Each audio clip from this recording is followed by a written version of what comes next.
Peace, folks. This is X from TPOT Media. Open your mind and wake your black ass up. You know what time it is. Hit that damn like button as you make your way in the door. Grab a seat, settle in, get ready. It's the Grown Man Hour with your host, my man, Bernard Riley.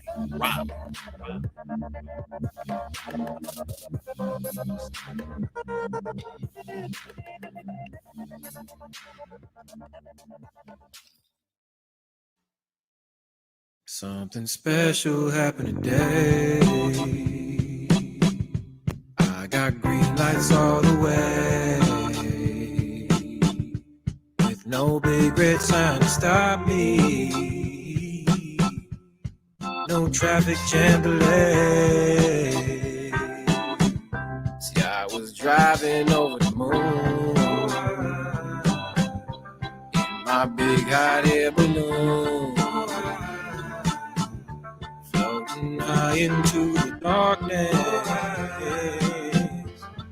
I hope I get there soon.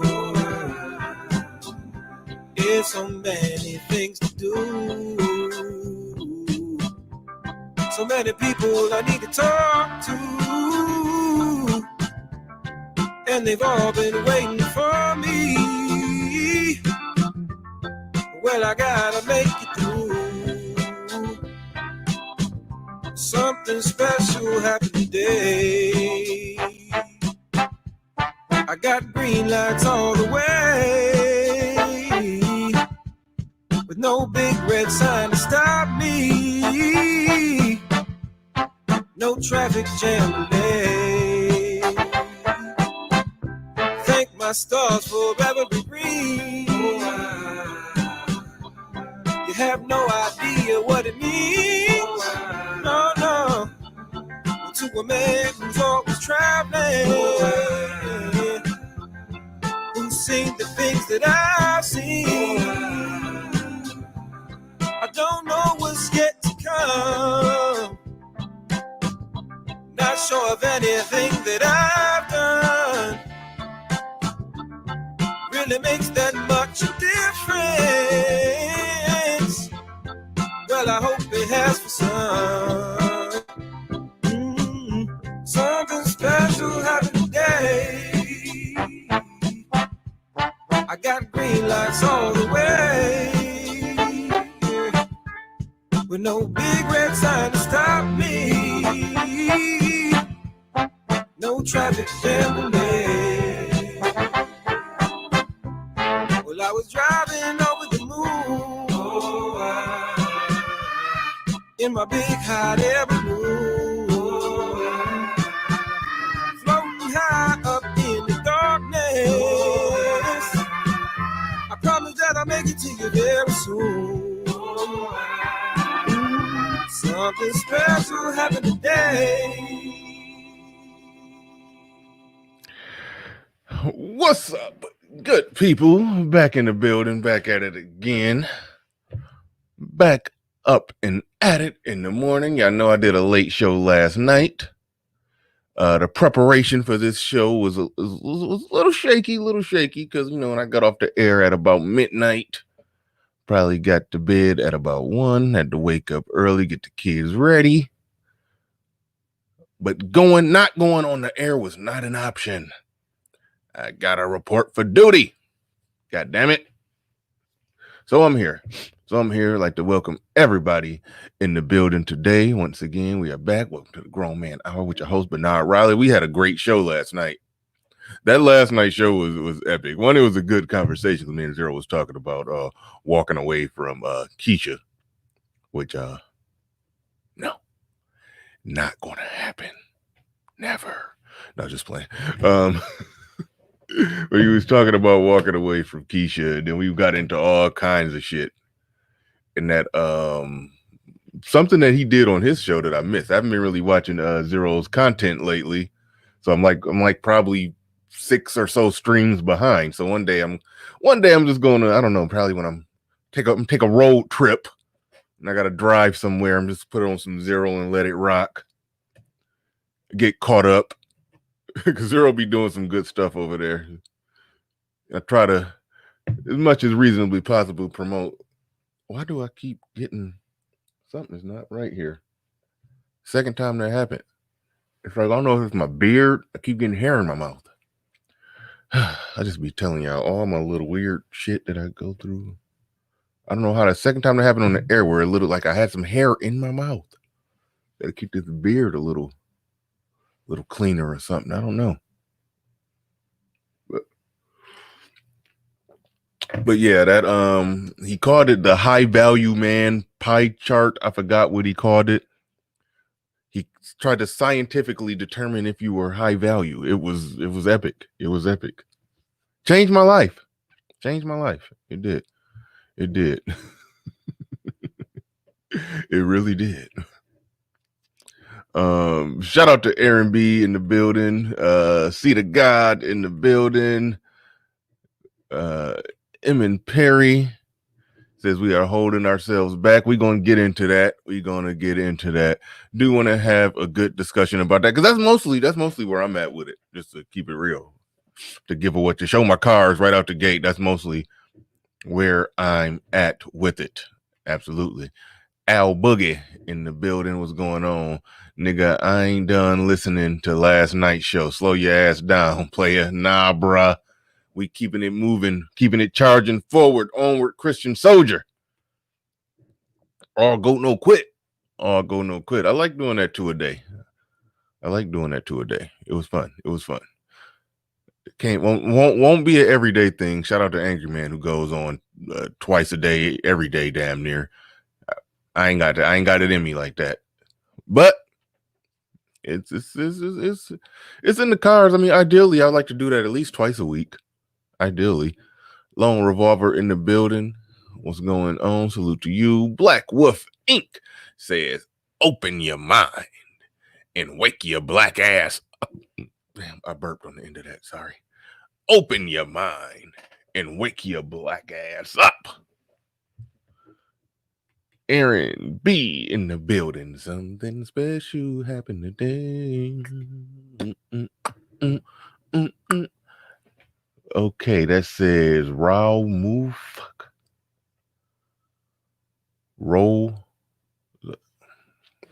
Don't know the pronunciation on that one.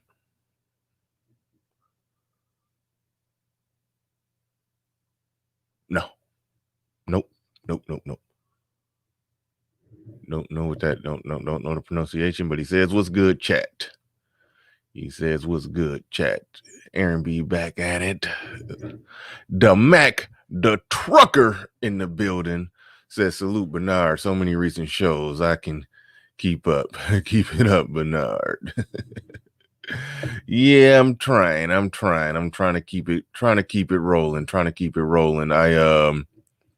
I'm committed to the consistency of it. You know, that taking where I'm, not going to be taking days off in the middle of the week for no reason. It was some weeks where I would fuck around and take Tuesday off, do Thursday, doing Monday, Wednesday, Friday, or not even, in a structured way where it was a consistent Monday, Wednesday, Friday.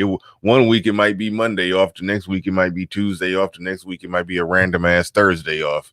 So no, I'm trying to be consistent. That's good for the channel, good for the audience, good for me, good for everybody if it's consistent. Now, as far as blazing it right up at 9 a.m. like I originally planned, that's challenging sometimes. That can be challenging, kids and whatnot, taking them to school, all of, the whole morning routine. Last school year, this year, but last school year, it was easy because it was taking them to school every day, and I automatically, I was back here, comfortably before 9 o'clock. Both of them were dropped off at around 8-ish. So I was coming here already wide awake, coffee in me, fully dressed, ready to go, had time to prep and get ready. So starting at 9 a.m. was easier, but now it's even more difficult. But that's my problems I'll work through, but I try to get closer to a regular start time. But as far as being consistent on what days I come on, that ain't going nowhere. That part ain't going nowhere. But shout out to the Mac the trucker. And I like that. I get that if y'all get behind on the shows, y'all just catch that restream. Catch that restream. Yeah, man. Zero was it was a high value stream. It was, man. It was some good clarity on that stream. Man, I had a revelation. You know, everything in my life that didn't work out, I understood exactly. Thing that has worked out, I understand exactly why. It was, that did it all. I'm, I don't really say that. It's some sarcasm and joking around when we talk about that high value chart that he put together. But even though we joke around with it, the shit is good. The shit is absolutely solid. I'm not even, I'm joking. I'm being facetious, but not really when I talk about the amount of clarity that I got from that shit. He says, you eating, oh, he started referring to that hair in my mouth. No, I wouldn't eat no pussy before the show. I eat pussy after the show. God damn it. I'm a professional. I don't eat pussy before the show. You're supposed to eat pussy after the show. You don't do it beforehand. Not how this works. All right. All right. Let's see.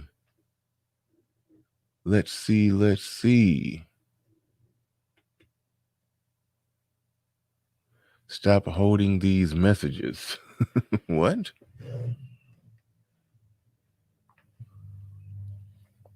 What is he talking about? Let me pull up that YouTube feed, though. Let me pull up the YouTube feed. This is how I babysit the chat.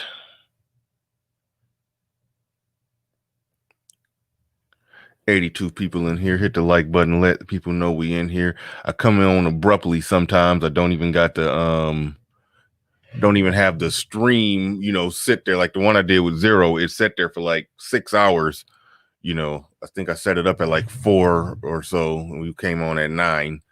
This one, I set it up at 9:40. I came on at 9:45. So a lot of people didn't get the notification. That's why the like button's even more important this time around. It lets people know you're here. We only got 22 likes. So y'all are playing me on the like. So let's get the likes up. Let's hit that goddamn like button.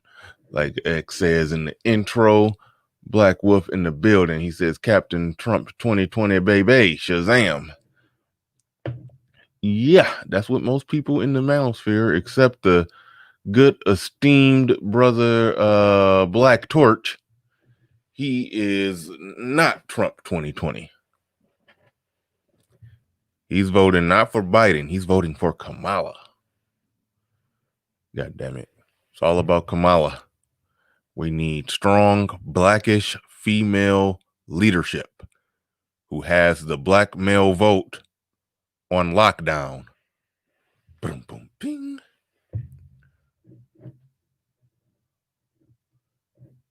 Some people got that joke. Some people got it. Mike Chinnery in the building, Oklahoma, the Oklahoma Bachelor. What's going on? Kamala Harris. Oh my goodness, y'all are bad people.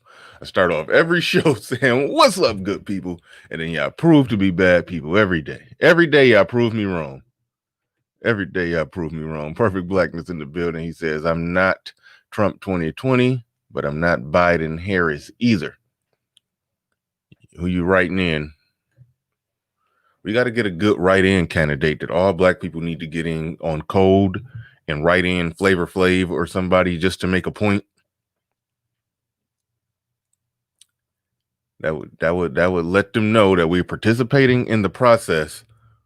But this is how we feel about the candidates that y'all have put before us. We would rather write in Flavor Flav than give our vote. But we can't stay home. We got to participate in the process. We do got to participate in the process. And yes, I'm taking a sip of the Vanilla Crown is Vanilla Crown is officially empty. So I'm taking like the last little flushing down the last little bit of vanilla crown right now. I'm gonna flush that down before show's end, just to get it out the way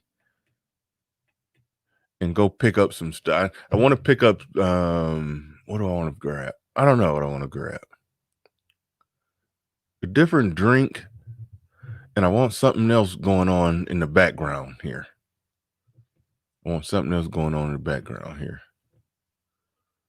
Not candles. My candles burned out. They may be replaced, but I do want something else going on. Some scenery of some sort. But all right. Nah, bruh. That was only on the first day when I was on the air. I ain't even had no coffee. The first day I cammed up and went live, I was drinking like it was like Saturday night, 11 p.m., getting ready to hit the club. I was drinking like that, but no. I don't drink like that in the morning. I ain't no morning drinker like that. I don't do that shit. Ain't no headache coming. This can't induce a headache. That ain't shit. But I smashed. That first day I was on the air because it was a celebration, bitches. So I was not the first day I cammed up in the setup and all that and everything, got all my equipment, everything working for the most part. And then so that day was a celebration, bitches. So yeah, I was having some good, serious, hardcore morning drinking. So yeah, and I fucked around and walked away with a headache. So there's that. Let me get into the topic. Well, after I read these super chats, I'm gonna go ahead and get into the topic. I'm gonna need your help on this one because I don't want to be short-sighted. I do want to have a nuanced discussion when I get into the topic because I have my ideas, my reasons, my perspectives, and what I think in terms of what's holding us back. And it's more simple with me, but I am open to hearing what other people have to say. Shout out to Zero and his analysis of nameless protagonists last night, who can get long-winded when it comes to giving his reasons for something like that. But one thing that he does do, he gets into the realm of that sounds like some very wordy, intellectual excuse making. But I love hearing the brother speak because he does have a wealth of knowledge.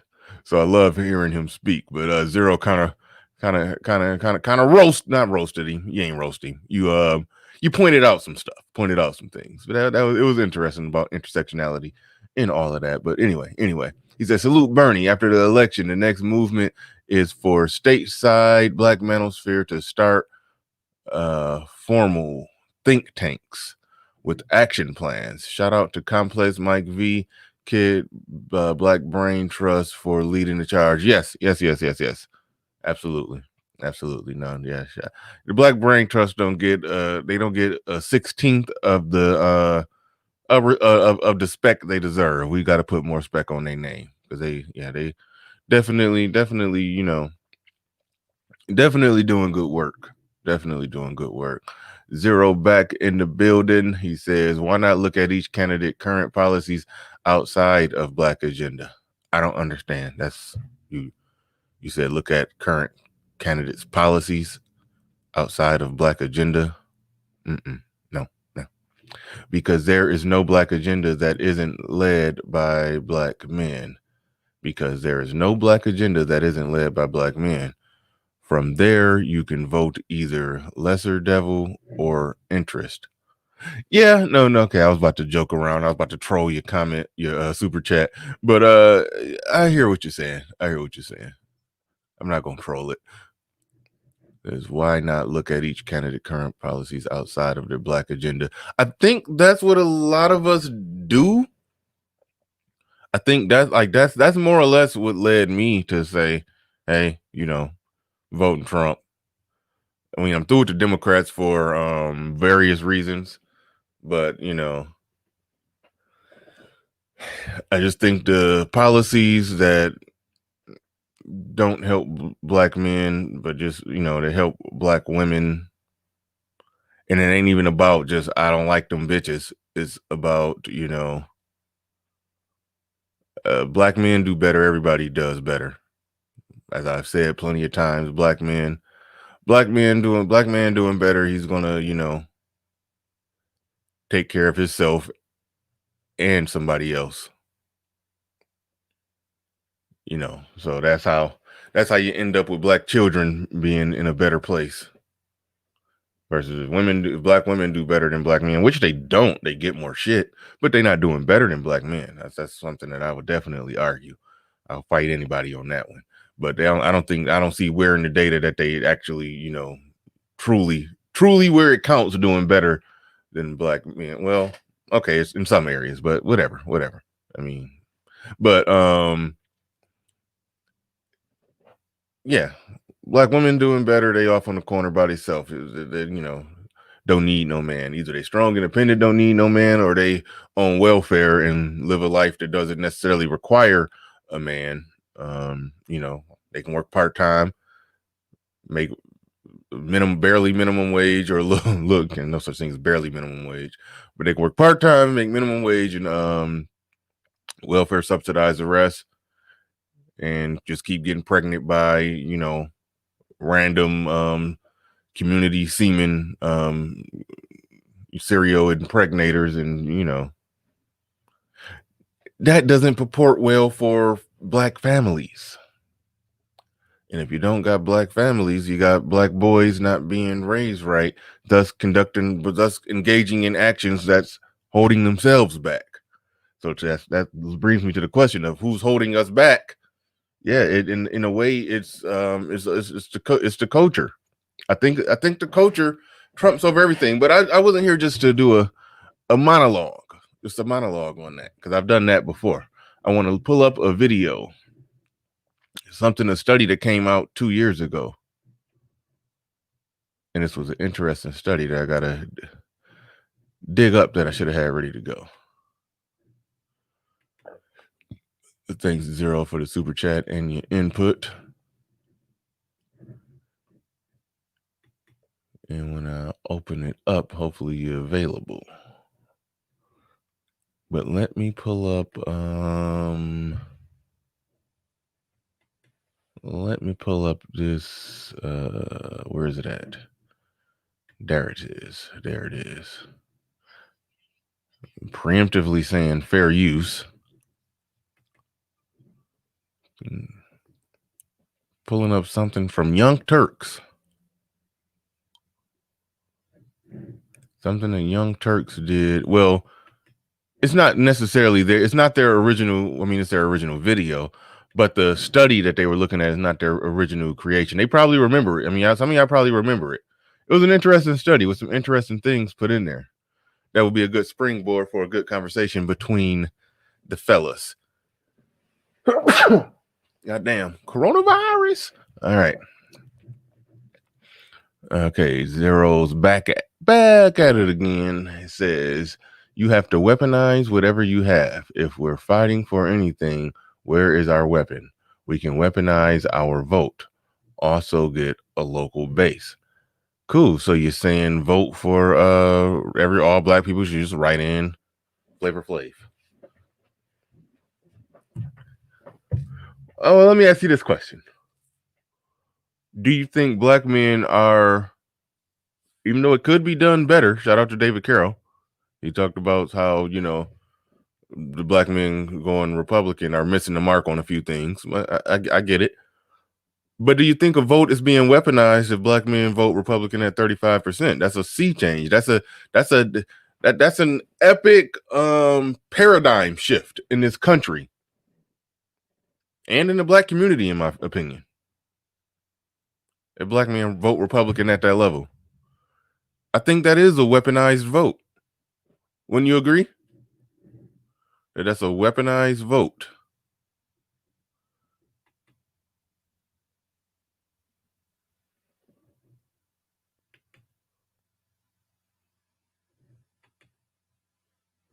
Perfect Blackness in the building says Zero. He says Biden, Harris, black agenda is incarcerating and killing and ignoring black men. The Democrats do ignore black men. Shout out to Ice Cube when he was like, when he was grilling Roland Martin, saying, how is it even possible that Republicans feel like they can get black men, that that they can offer something to black men? Like how are y'all not handling that, and y'all get this much of the black vote? Well, how y'all? He was basically saying, hey, y'all Democrats is dropping the ball when it come to black men. He was pointing that out. He saw it. They are the party for black women. They're the party for women. They're the party for whatever minority or little protected class or group, but they feel like we're dealing with black people by dealing with black women. But black men are a completely different animal, completely different things. We're men. We, welfare and entitlement programs and this or that, it don't, help us as much. Even the stuff for school, for, if they're making it easier for, for black people to go to college. They, we talked to, I recently was looking at something about how they dropped the damn, God damn, where's that coming from? Got something else in my mouth. I promise I wouldn't eat no pussy before the show. I eat pussy after the show. All right. Shout out to whoever that was that said that's how I got some hair in my mouth. I was eating pussy before the show. No. But anyway. Yeah, even with the, you will look at a study or a report that said, yeah, they're going to pledge this or they're going to do this to help, education. Okay, they're throwing money at, what ultimately amounts to getting a lot of black women some women's studies and social work degrees. Ain't really helping black men. Throwing a bunch of money at, grants and scholarships and stuff for trades. That helps. And speaking of Zero, who just dropped another super chat, that high value pie chart or whatever that he presented last night. One thing that I'm doing, because I've done blue collar work most of my life, but one of my failures in it is that I didn't get formally officially certified, and somewhere along the way I said, you know what, I got to start doing that. So I've been doing some little classes at night to get some certification in carpentry. I can do it, but I wanted to officially do it, but now I got so much going on in the realm of entrepreneurship. It's like I'm getting offered jobs from the man that I'm turning down because I'm making my own money. So I'm like, hey, I ain't working for you crackers. But I still got that thing in my back pocket that I can go do, if need be. I got that in my back pocket that I can go do it if need be. Now, the funny thing about that is through some program from a job that I worked before, where the job closed down completely, something that kept happening to me. I work a job for a while, start moving up, start making money, and then the job just go completely out of business. It was some little program in the union contract that said basically, if the job closes down indefinitely and does have with no plans to open back up, I can get free training and free to pick up a skilled trade. Now, when I got there, my training and all of that, everything, when I took them up on that, it was already paid for. Here's the interesting part. Those people, they kept coming to me saying, hey, we have grants, we have scholarships, we have this, we have here, fill this out. We can, so you can get your shit paid for free. And I'm like, no, my stuff already paid for. But they like, just do it anyway. So here I am, walked in there. And it's a fairly easy situation where, because they understand everything that you learn as far as a skilled trade, you're going to learn it on the job. The book learning part of it is just a formality. So the shit is easy as hell when it comes to all the book learning. When we actually go out into the field and actually work, that's where we, learning shit. So I'm like, dang. So if I didn't have the hookup from my previous job, and I just walked in there and just was trying to pay what amount to a few $1,000s for some tuition, they would have pulled right up to me like, hey, I don't know if it was it basically was you're black. You can get your shit paid for. I was like, damn. So here I am in this shit where the classes are easy as hell. You're going to learn everything you're going to learn on the job. And after you get to the point to where you take, the basic core class is one core class, and then it's I took carpentry 1, and then by carpentry 2, it was like as soon as I walked in there on the first day, they're like, "Hey, are you working?" I was like, "Yes and no. I mean, I'm self-employed." But he was like, "Well, do you want to work in carpentry? Do you want to?" He basically was like, "He's like, nigga, do you want a job?" And I'm sitting there like, "Damn." I mean, I'm in a position. I fortunately put myself in a position where I don't need them in their money in their job that they're offering me. I don't need the scholarship or grant or whatever that they offering me. But the fact of the matter is, I just pulled up with black skin and hey, it's a grant available for you. And that had me like, damn, well, how many niggas are not just signing up in there, even if you come in prepared to pay for your first semester? And here's the catch. Once you start working on the job, if you being an apprentice, basically, they still have to when you're being an apprentice, you still have to take those classes. But here's the catch. In most cases, the job will pay for your classes because they have an incentive for you to finish those classes. They want you to finish those classes. They want you to get through that process. They want you to become certified while you're working and learning most of what you're going to work and learn on the job. So that put me in a situation where I had to change how I thought about some shit. It's opportunities out there, but I was talking about how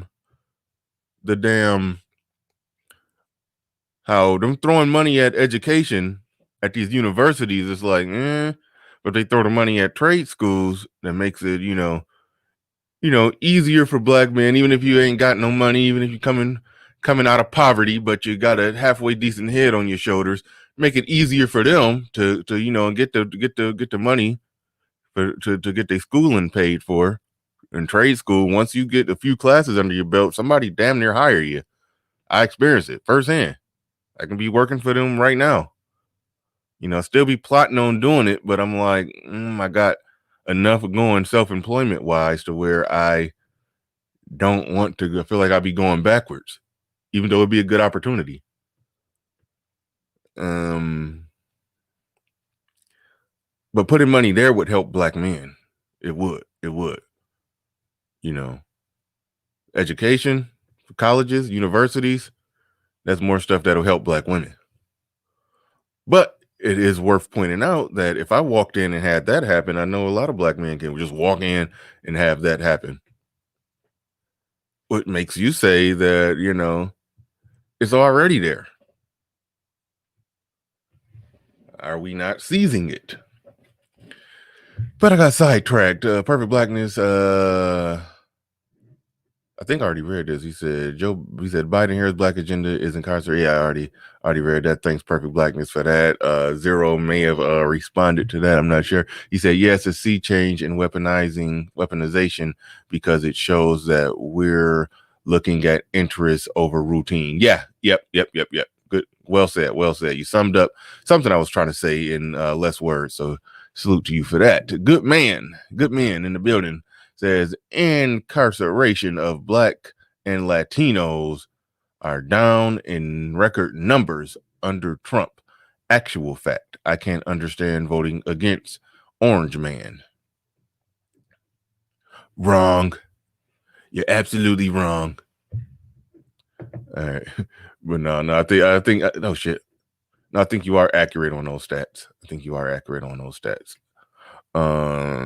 Osworld in the building. What's going on, Osworld? Okay, cool. Because I'm in the middle of redistributing wrenches. I got 2 to 3 business days to get the job done, but your wrench was never taken during Wrenchgate. So good. You're still in good hands. All right. I don't know why I said that. The Allstate guy was in my head. Are you in good hands? Zero is back at it. Zero going crazy on the super chat. He says, perfect blackness. If black men have the money and the productivity and all the other buzzwords, then the welfare party isn't necessary. If black men have the money and the productivity and all the other buzzwords, then the welfare party isn't necessary.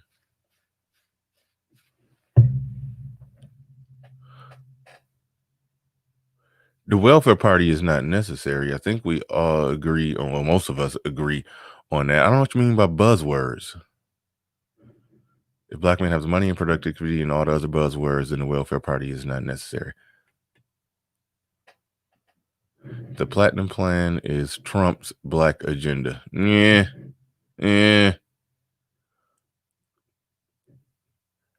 It's an attempt. I don't know if it hits the mark as much as a lot of people says it does, but it's something. It's an attempt. It's on the table, and it's pretty. It's cool that you're working with Cube, and Cube is putting some more stuff in there. It was a good stream that I got to go back and re-listen to. Where MOT, who has been critical of a lot of the black conservatives in the Black Manosphere, him and Fantastic was on the Prophet of Thought series. And I think SKC was on the panel too, which even make it even better. They went through the plan, break down, point by point, what they thought about it and what they thought made sense. And it's a lot of really liberal shit in there. And it's a lot of shit that's just flat out reparations, no hands down. Not calling it reparations, but even then, Fantastic was properly pointing out that some of that stuff, even though they ain't calling it reparations, what they are calling it, they need to figure out a way to call it something other than that to make it not look so, socialistic,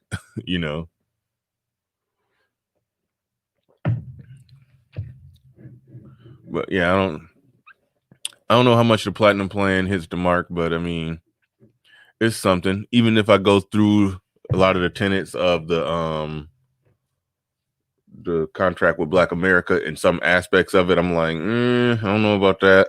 I don't know why we need that much, this or that. I don't know. But I like that something is being done. Shout out to David Garrow. May not be being done the right way, but salute.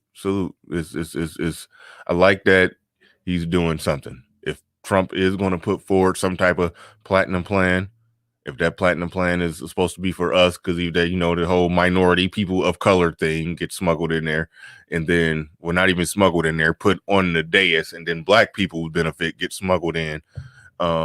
If Cube is talking about no, we need it specific, and if Cube gets Trump talking with the right people and they get something done that benefits black people, it's a good thing. It's a good thing. But at the end of the day, Zero is right. What does Ja Rule think about all of this? What does Ja think?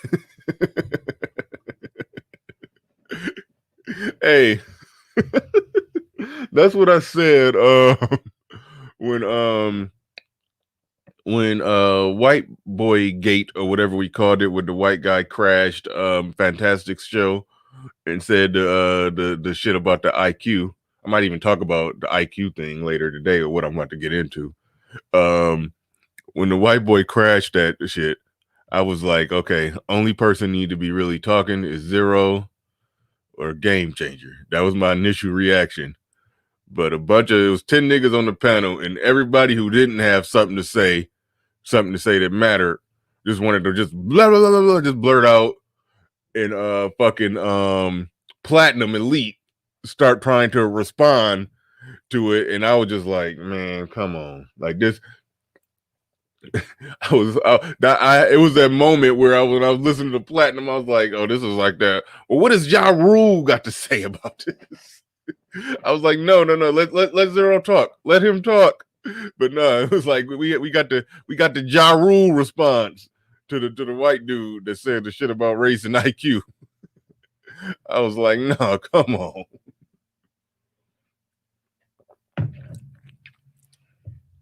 What does Ja Rule think about this? That's some funny shit. And shame on you if you don't get the Dave Chappelle reference on that. I was actually watching the news live when it happened on September 11th.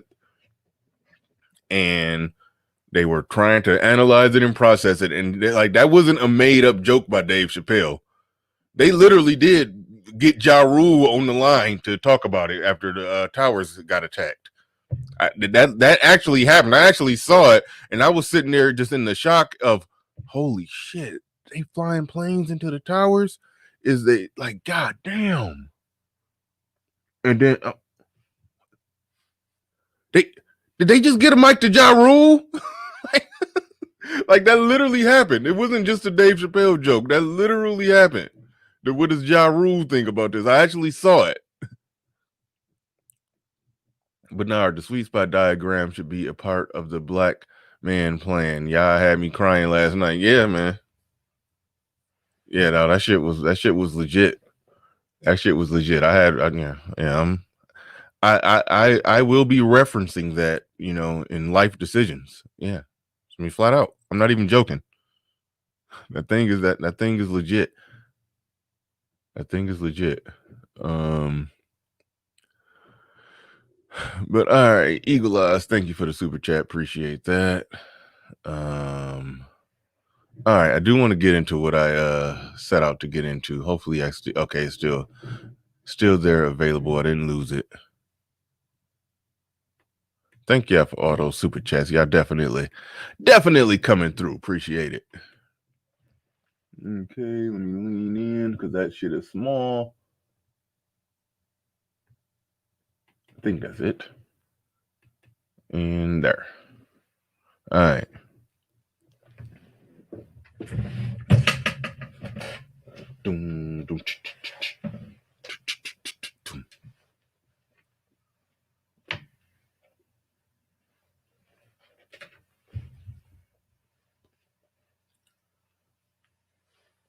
Bear with me.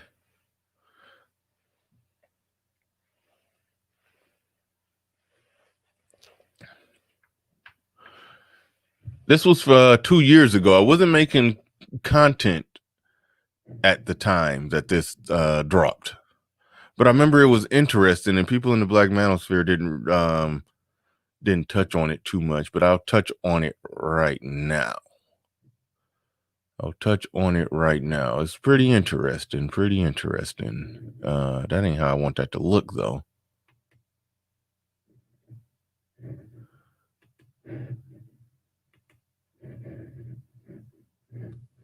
That's better. Let's see. Oh no, I'm gonna do it like this. Y'all don't need to look at a white girl in a little pink shirt, do ya? Yeah. Okay, let's make her smaller. Y'all don't care to look at no little blonde white girl. So I make myself larger and her smaller. Mm-hmm.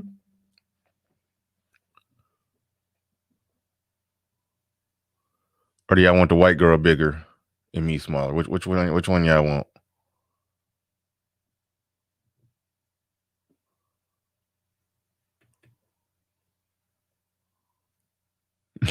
Blur Monster says no boobs. No, there's no boobs. The beautiful queen in pink.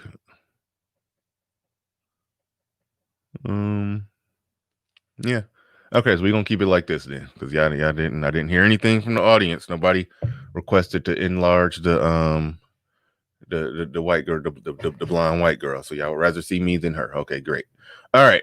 So yeah, we're about to roll the beautiful being footage. They're talking about a study that shows just how hard it is to be a young black man in America. The Mac the Trucker says, "White girl, bigger, please." That's only one vote, so no, you're not carrying enough weight with that one, the Mac the Trucker. I don't believe you. You need more people. So I'm about to just play it like it is. All right, let's go. New data culled from millions of children around America over decades reveals a bleak future for Black boys, regardless of socioeconomic status. Now, this study is out of Stanford, Harvard, and the Census Bureau, and they found that Black boys raised in America, even in the wealth. Wait, hold on. See, now I gotta enlarge that so y'all can read. I know y'all want it larger so y'all can read that. I don't care to see the blonde white girl, which I do. I do love to read, right? Okay. So make sure y'all can Yeah, I can read this.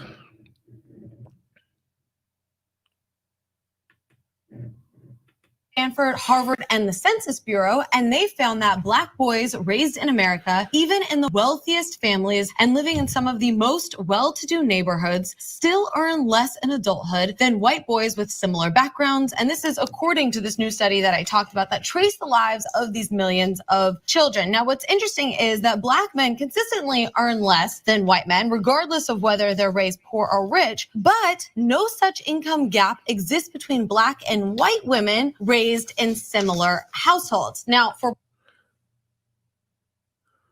all right. Now that first part right there, where they're talking about Black boys being raised in similar households to white boys. And whenever they say white boys, I feel like they, because we call it's funny how they used to call Black men boys, but we always call them we it's like right now we always call them white boys. It'd be a grown ass white man, we call him a white boy.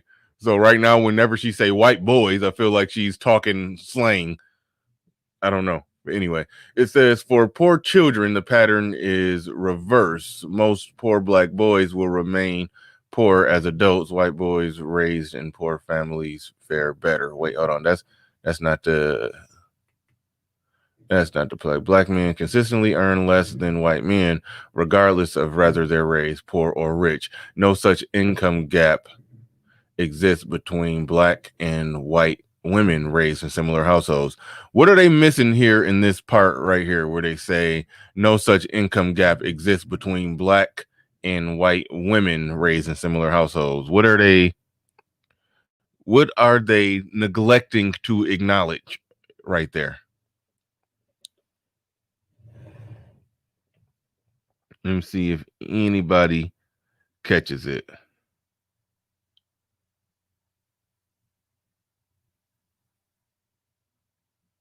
If anybody can type in the thing that they're neglecting to acknowledge. The better measure is to compare Black men and white women in same careers. That's what Sir Tice says. I don't Black men and white men in same. Yeah, there you go. Yeah, you are right. Yep, that's a factor. That's not what I was highlighting, but that is a factor. It's some more slick wordplay going on in there. I see Ty City says the wordplay was slick.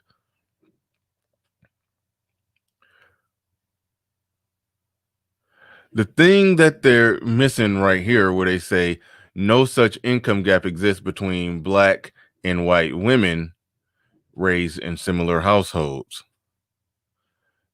The thing that they're not acknowledging, and they don't want to acknowledge this because these are, they're being liberals. They don't want to. They fail to pin the tail right on the donkey. White women don't make shit. White women don't go into STEM. White women complain about the income gap, the wage gap, just as much as Black people, because there is a wage gap. So of goddamn course, is not going to be a gap between Black women and white women.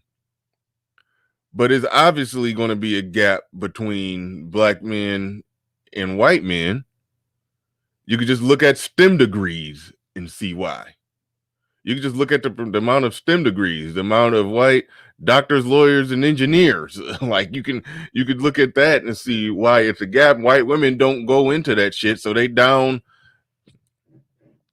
Like they're getting women's studies degrees too. Even if they grew up upper middle class, they still going to get a bullshit women's studies degree. So yeah, of course, Black women are, closer behind them.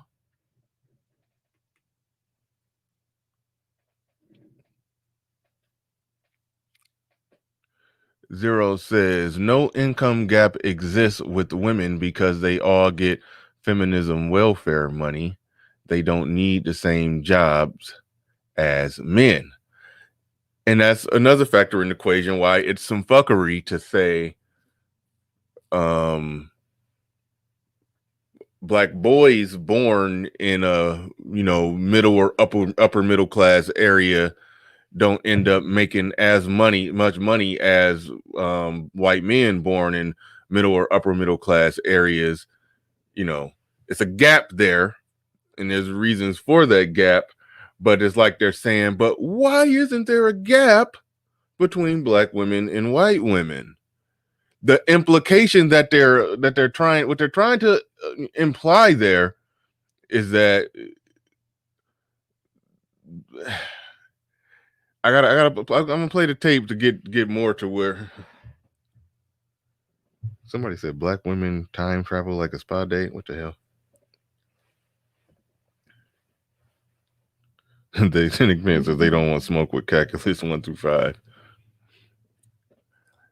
The implication that what's being left out of there, they making it seem like white women, like if white women made the same thing, more or less, as what white men made, and there was no gap between white women and black men and black women, then it would be like how is this racism and oppression that they're going to talk about?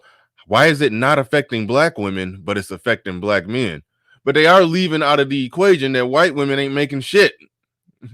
A white woman could have the aptitude to be a doctor. She'd rather be a veterinarian and make 80,000 instead of 400,000. She could very well have the aptitude to do some math, but she don't want to do it. She'd rather, do something easier.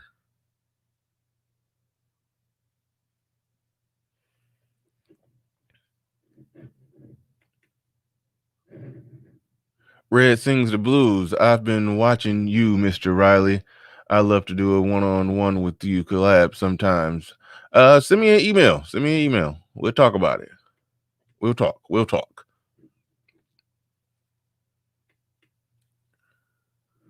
My email is in the about section. Let's put this diagram. Let's put this to the diagram and see what the results are. We spot or shit spot. Wet spot or shit spot, I mean. Oh, shit. Diagram needs to become the standard. Shout out to Complex Design in the building.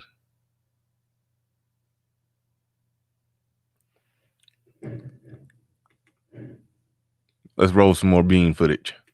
White women raised in similar households. Now, for poor children on the opposite side of the spectrum, no such income gap exists between black and white women raised in similar households. Now, for poor children on the opposite side of the spectrum, the pattern is reversed. Now, most poor black boys will remain poor as adults, while white boys raised in poor families fare far better. Now, these gaps persisted even when black and white boys grew up in families with the same income, similar family structures, similar education levels, and even similar levels of accumulated wealth. Now, the disparities that remain also can't be explained by differences in cognitive ability, which is an argument made by people who cite racial gaps in test scores that appear for both black boys and girls. Now, you see what they said there? They touched on something that I touched on because I talked about how there is a gap in test scores, and I pointed out that white women do test well enough to do just as good or slightly behind white men when it comes to STEM and all of that. They just choose not to go into it. But there is a test score gap between black people and white people. It just is what it is. You could debate the reasons why, but it is what it is. It is a test score gap. Now,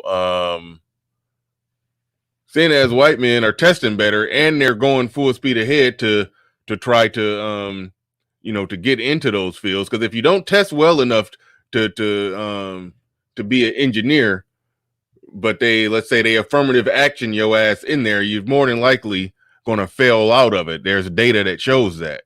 There's data that shows that when they affirmative action somebody into law school, if they're not testing well enough, if they don't have the aptitude for it, but they affirmative action somebody into it, the people that do that, they pass the bar at a very low rate, or they fail out at a very high rate.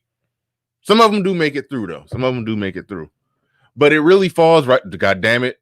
Zero. That chart just came back. That chart just came back where it says, is it what you love? Does it pay well? But does it come easy to you? If they had to give you a few hundred extra points on the test in order for you to get in, it's not coming easy to you, which means you're going to fall in the potentially miserable area. The chart is undefeated. I'm gonna get that chart back up here before the show is over, so people know what we're talking about. It's an undefeated chart for success in life, where we need to we gotta promote that and make it. We gotta promote that. That needs to become dogma in the sphere. It really do.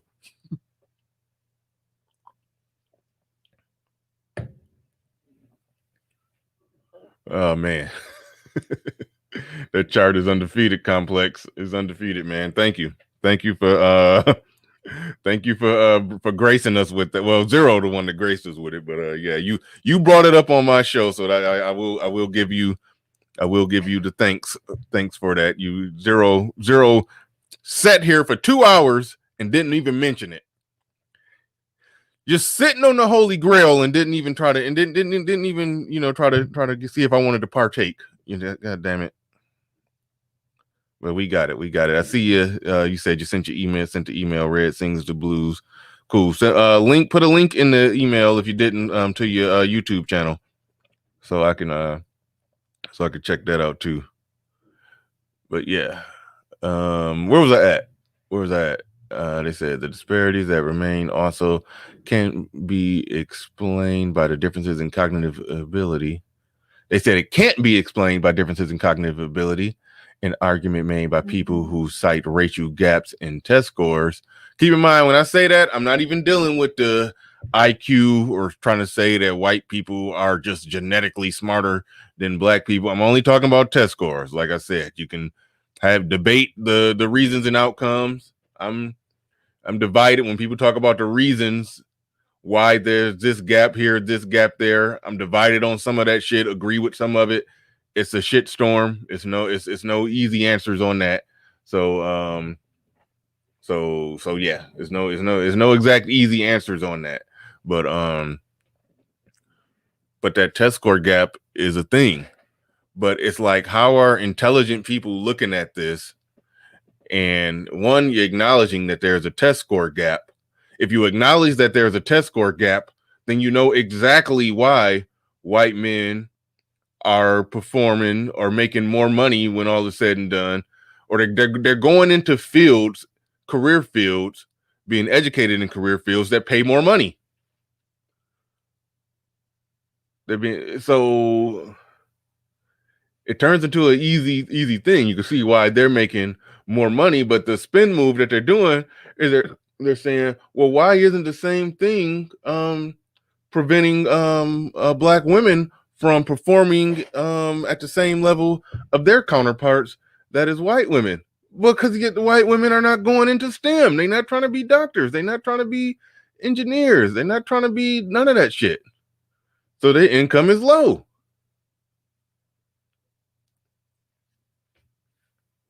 But they skipping that whole flight of stairs. I'm gonna get more into some other shit. It's a lot going on here. So just give me I'm gonna roll the beautiful bean footage. An argument that a lot of post-racial liberals like to use is the fact that maybe there's some sort of class difference, and clearly by some of the information that I just stated, that's not the case either. Now, they did find something that's really interesting that I really want to get into. Is what they found was that black boys that grew up in neighborhoods with present fathers actually fared a lot better. But what's interesting, though, it doesn't necessarily have to be their fathers. It's just fathers in the neighborhood, more fathers around them. Now, other fathers in the all right. Shout out to stepdaddyism. It don't have to be their father, as long as a father is there. The kids turn out well.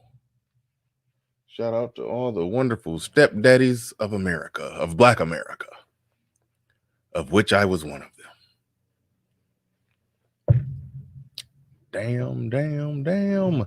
But yeah, that's a factor in the equation that will trigger some. But I do like outcomes. And I pointed that out when I did a stream, a pre-recorded stream called I Used to Be the Cleanup Man. And yeah, it's worth acknowledging that I mean, I had a stepdad who was ultimately the cleanup man. And I benefited from him. My stepson benefited from me. Even though, like I said before, he got his daddy genes in him. I couldn't get all that out. It was a moment when he was younger where it was like, hey, everything's cool, everything is perfect. When he started getting older, I was like, man, that's the struggle part with the stepdaddy game. Sometimes your raising of that child could overtake it, but sometimes them genetics come out. A lot of the same ignorant shit that his daddy was on. He and here you go. Here go the fuckery. Yay, stepdaddies, come take care of my kids. Come save me. Here you go.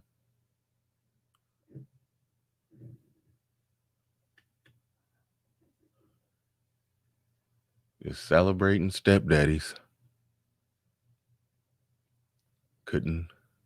Couldn't be bothered to pick a guy like the stepdaddy that's flying in with the cape on. Couldn't be bothered to get with that guy when you was worth a damn, could you? No.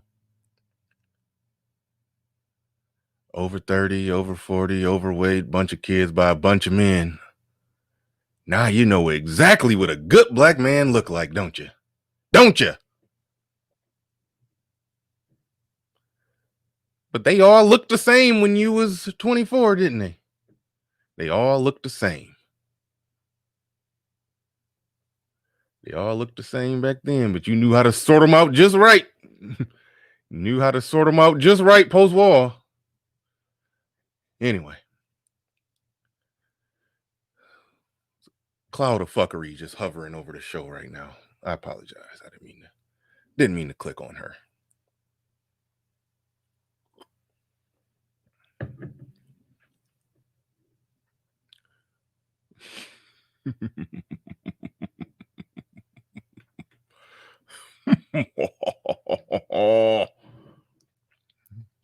She can't help it, the Mac the Trucker. She can't help it. She cannot help it. She can't help herself. Don't even try to talk her out of it. Is the fuckery just oozes out of her pores. She can't she can't do nothing about it.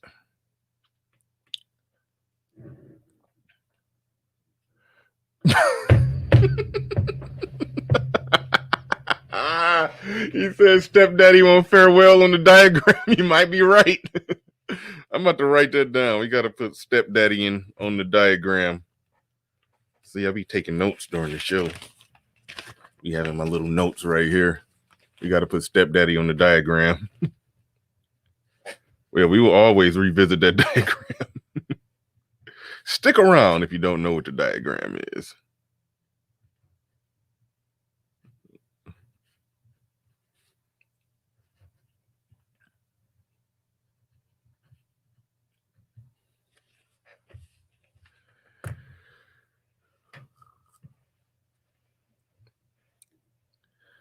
All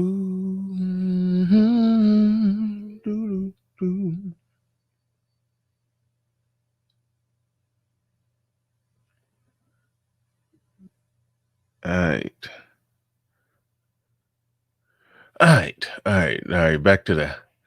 Back on with the show.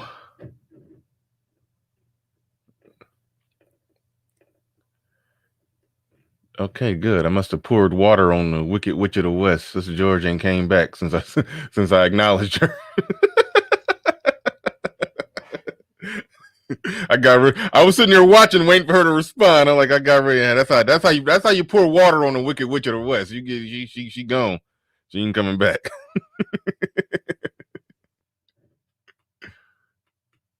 All right. Where was we at? I got distracted by fuckery. Let's see. Other fathers in the community can provide boys. I got to back up so I can make sure I understand the point you was making. I got triggered by stepdaddies. Oh, the Mac, you ain't time her out, the Mac the trucker. No, don't time. You timed her out for real. Oh shit.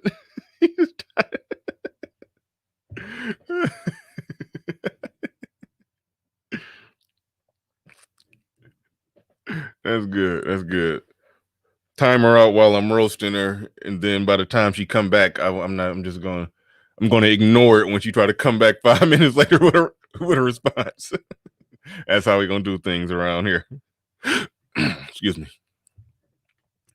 Get into is what they found was that boys that grew up in, or black boys that grew up in neighborhoods with present fathers actually fared a lot better. But what's interesting though, it doesn't necessarily have to be their fathers. It's just fathers in the neighborhood, more fathers around them. Now, other fathers in the community can provide boys with role models and mentors, researchers say, and their presence may indicate other neighborhood factors that benefit families, like lower incarceration rates and better job opportunities. And that's where it really gets into the nitty-gritty in this study, in this information, is talking about incarceration, right? And the fact. All right, before they get far upfield and talking about incarceration, it's worth pointing out, because the Black manosphere, I feel, and this was before I was even doing content, really.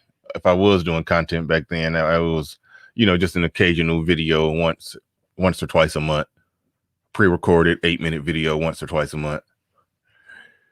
It's worth pointing out here because the Black manosphere talked a lot about Black female mating choices, and the conversation, the waters got a little too muddy and murky, because it turned into a you just crying about pussy you can't get argument, or that was the counter argument to it. And for some dudes, that was the case. But the core of the Black manosphere, when I found it, when they were talking about Black female mating choices, they was really talking about that. They was really talking about outcomes. Mating choices matter. And this deregulated, unregulated sexual marketplace where, the outcomes are the outcomes and you get what you get, and you're free to make your own choices. We can talk about sexual revolution. I said that was the beginning of thought culture, hookup culture, all of that. We could talk about that all we want, and we all in the post-apocalyptic aftermath of all of that. And so we can just look at that and we could say, yeah, all the data shows what happens if a woman get knocked up by the wrong dude. Not just what goes wrong in her life, because some people like to say, fuck these bitches. Why you care about these bitches? Well, we can see the outcomes of the Black community. And when the Black manosphere was driving that point home, I think the Black manosphere definitely had the moral high ground in the argument. But when it just turned into, I just want the pussy. That's where some dudes was going with it. It was then the moral high ground is lost, and it's just we just talking about pussy. And then that's when it turns into, a good conversation about outcomes of Black people turns into a dating coach conversation of what you got to do to get the pussy. And then that's where I feel like, a good conversation was lost. Nothing wrong with the dating coach conversation. There's a time and place for that. But I hate that conversation entered the conversation talking about outcomes of Black people. And yes, in this sexual marketplace that we have here, where babies are born out of wedlock, and we know or babies are just born by men who had no intention on being a father, and women had no intention on effectively raising a kid the right way. Otherwise, she would have intentfully chose a better man. Not that she's supposed to bat 1,000, but the percentage shouldn't be that bad. And I think all the data shows that there are enough decent black men to where if better decisions was being made in the mate selection area, we would see better outcomes. We would see better people, because all the data shows that black people born with two parents, as this is just more data to add it to the orgy of evidence that shows that more black people are raised in better situations. By better situations, I mean with fathers around, then yeah, it outcomes are better. But there's always going to be a percentage in every race, and in some races the percentage is higher, some is lower.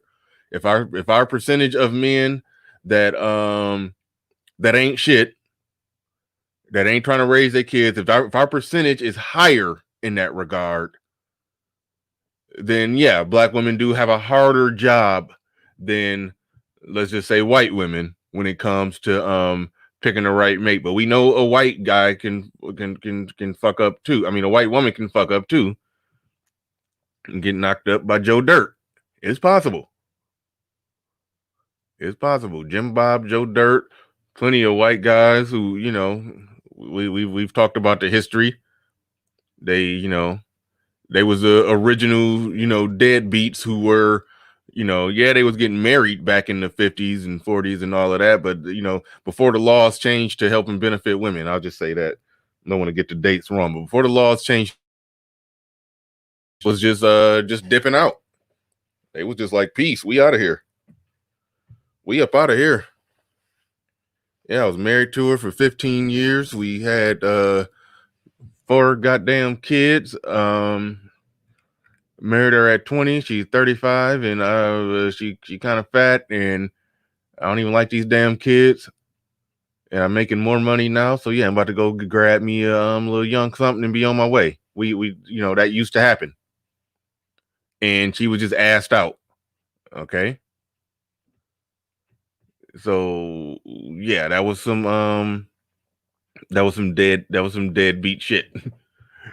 And then after the sexual revolution, you know, yeah, they had their little bunch of serial impregnators. I mean, if you look at their low marriage rates now, they got in serial impregnators now. If we got more, then okay. Black women got a tougher job to sort through that shit.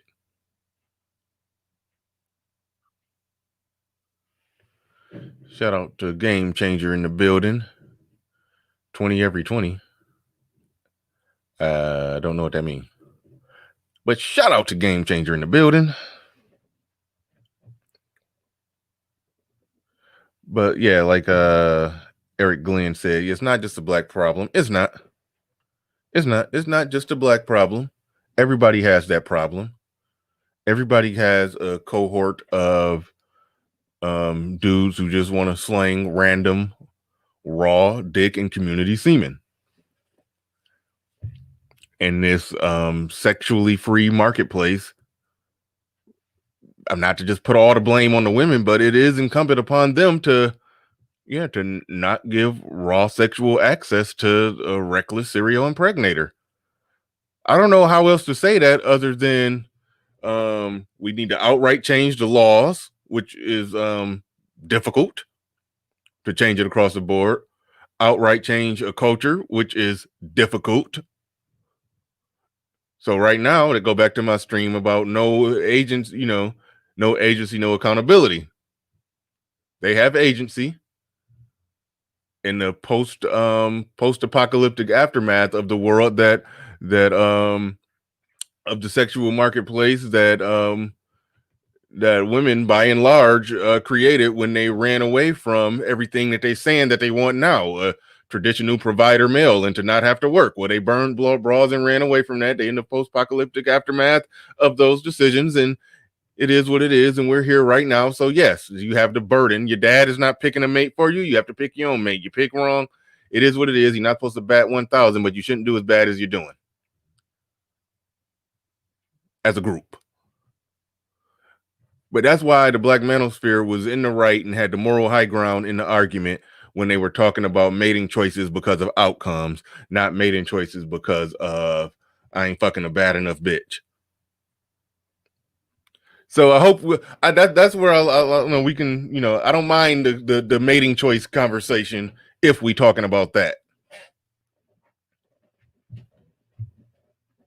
because it matters, and this is more data that shows that it matters. That who the type of man that a black woman lays up with would not just dictate her future, but would dictate the future of her children. And if we take that and extrapolate it to millions of black women, then there's gonna be bad outcomes.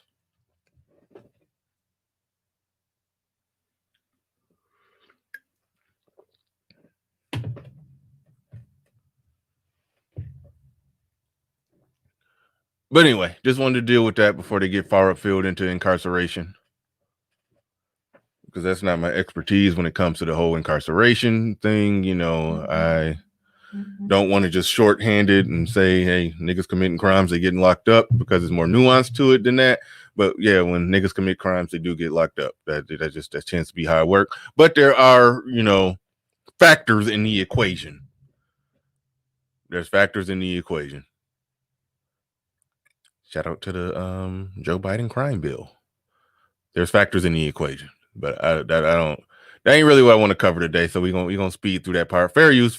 Hopefully Young Turks don't get me taken down. Fact that black boys are treated differently, and that explains some of the difference between black men and black women, is that black boys are treated as more dangerous and they're disciplined at earlier ages, and they really sometimes show that school to prison pipeline because they are viewed in that sort of stereotypical way that has an effect both, you know, in terms of their income and in terms of incarceration right now. What's interesting, I'm going to do a show on the school to prison pipeline. I might find somebody who's a somewhat expert to talk about it with me. I'll take suggestions on that, because I have my thoughts on the school to prison pipeline, but I'm not trying to get into it right now. Is that even when they're raised rich, you know, black men raised in the top 1% by millionaires were as likely to be incarcerated as white men raised in households earning about $36,000. And that statistic is really, really astounding. Yeah. That is astounding, but I think it's only astounding if they are just snatching men who are raised in black men who are raised in top 1% households. If they are they just snatching them out of like, let's say these men are working for IBM somewhere. Are they just going to I mean, I don't like when they just shorthanded, like they just going to the top floor of IBM, snatching niggas out of cubicles and throwing them in prison. I don't like when they talk about it like that. I feel like more nuance need to be had, but that is a staggering statistic. It is. And the last one there is also astounding. So let's do that one, and then Blexit the Community said he said you mean pussy to prison pipeline. That is some funny shit. Pussy to prison pipeline. That's a title for a video right there. That is a title for a video right there.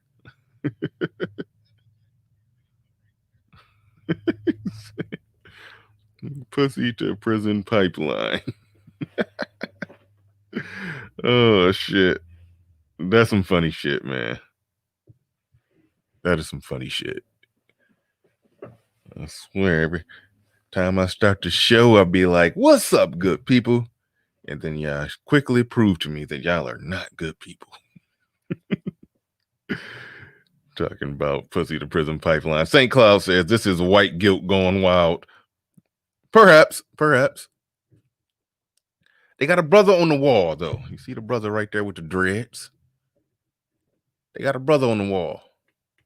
I want to get into why, and that's the interesting part. So a black man raised by two parents together in the 90th percentile, making around $140,000 a year, earns about the same in adulthood as the white man raised by a single mother, making $60,000 alone. So look, there are a number of possibilities as to why we have different results here, and the results that Hannah just explained to you. So the right wing would sometimes, some in the right wing, would say race. Now, it's worth pointing out that a white guy raised by a single mother making $60,000 a year, he's not turning out exactly awful, then I almost want to put a pin in that one because I'm trying to get to something. But it is worth where I'm at. There's a black man raised by two parents together in the 90th percentile making $140,000 a year earns about the same in adulthood as a white man raised by a single mother making $60,000 a year. Now, the question for me is, are those two black parents raising that black boy to be a good, upright, productive citizen who's going to do well in life? If the answer to that is yes, then that's fine. But it is a question, and this is where the race and IQ argument and all kind of other shit get murky, because when we go back to those standardized test scores, how is it that white boy, raised by a single mother, on average is going to show more aptitude for something like engineering, is going to do better in the math section of the SAT on average than the black boy raised in a two-parent household that's, upper middle class? That's why I do say that, even though there are some racist white guys like we saw on Fantastic Show that likes to weaponize the race and IQ stuff, and I do like that Zero did win the argument and refute him because he didn't really know what he was talking about, but there are arguments on both sides that I do like to look into it, because it's no reason why we should be, and I hate even getting into this, but there's no reason why, a black kid born in for two parents who combine it for $140,000 a year, he's clearly living in an upper middle class lifestyle. He's clearly living in a good neighborhood, clearly going to a good school. You think on average he's supposed to outperform, being born into a white single mother. Now, the stat that I normally say, that being born black to two parents, is better off being born that way in America than being born to a white single mother. They're using a single mother that makes $60,000 a year. The average white single mother don't make $60,000 a year. She makes significantly less, normally below $40,000 a year. So a white boy being born to a white single mother is growing up poor, which means he's going to grow up doing significantly he's going to grow up doing worse than what the people who fall within the stats that's talked about in this comparison are doing. So typically at the end of the day, families will equalize things, but it doesn't outright across the board make it better, because it's not exactly data that shows that. And this is where the income thing gets tricky, because we know good income is connected to STEM. That's too strong of a factor into an equation. But being in a two-parent household, it don't make you all of a sudden just have the app to just completely kick ass in math. It will make you a better person. Towards something that you do have the aptitude to do, you're more likely to perform well in it, but it might not be science, technology, engineering, mathematics. Those are factors into the equation that they also, again, dance around when they're talking about this thing. Single mother making $60,000 alone. So look, there are a number of possibilities as to why we have different results here, and the results that Hannah just explained to you. So the right wing would sometimes, some in the right wing would say race. We told you it's not socioeconomic status. Look, even if they're raised in wealthy families, a lot of African Americans wind up in prison, right? And then a lot of liberals, including myself, thought that it was mainly socioeconomic situation. But this study shows that is one of the factors. It's not to say that it's not a factor. You're still in way better shape if you grow up in a wealthier household. But it is not the the determinative factor, apparently. It's not, or the majority factor, depending on how you want to phrase it. So to Hannah's point, we know, and then there's culture. So I want to get into culture. I think culture is the hardest thing. And I think culture is not just Black culture, but also American culture, right? But let's eliminate. Fair use, niggas, fair use. All right. Zero says Black men need to STEM more.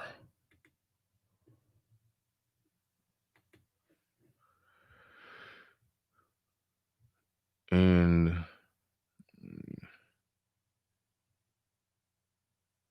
he says, I'm jealous because my hairline can't support dreads. That's not the comment I'm looking for.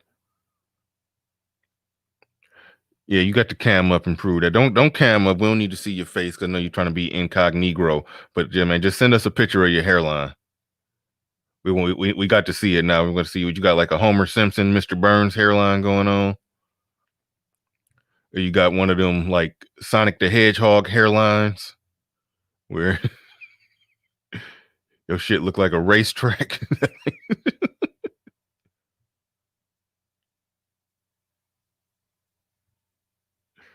Yes, Zero. GA Boy says niggas grades ain't good enough. Zero. Zero said, that's the one I was looking for. Zero says, I can count on one hand how many niggas I've seen in my career field. I mean, same job, literally like 5 Black men. How many Black women you seen in that exact same job? And that, okay, look, and that speaks to like, and when you're talking about income, if the problem can't get solved right at the ground floor with the kids literally knocking it out the park when it comes to math and science, then the income conversation just kind of gets goofy and becomes stupid and pointless if it's not going to be solved at the ground floor. Until it get to the point to where Black kids take the SAT, white kids take the SAT with similar backgrounds and similar this and similar that, and I'll be damned, similar test scores. Until we can say that, then talking about the income gap for adults becomes stupid.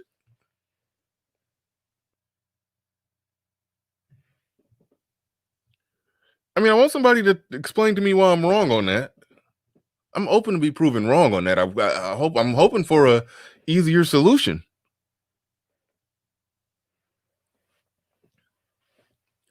And Jay Boy says, facts, Bernard, we got to do better with our kids.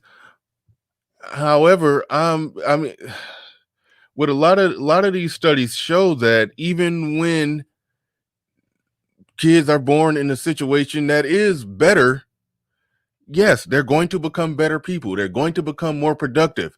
It does not mean they're going to ace the math section on the SAT at the same rate as Asians, or the same rate as the white students.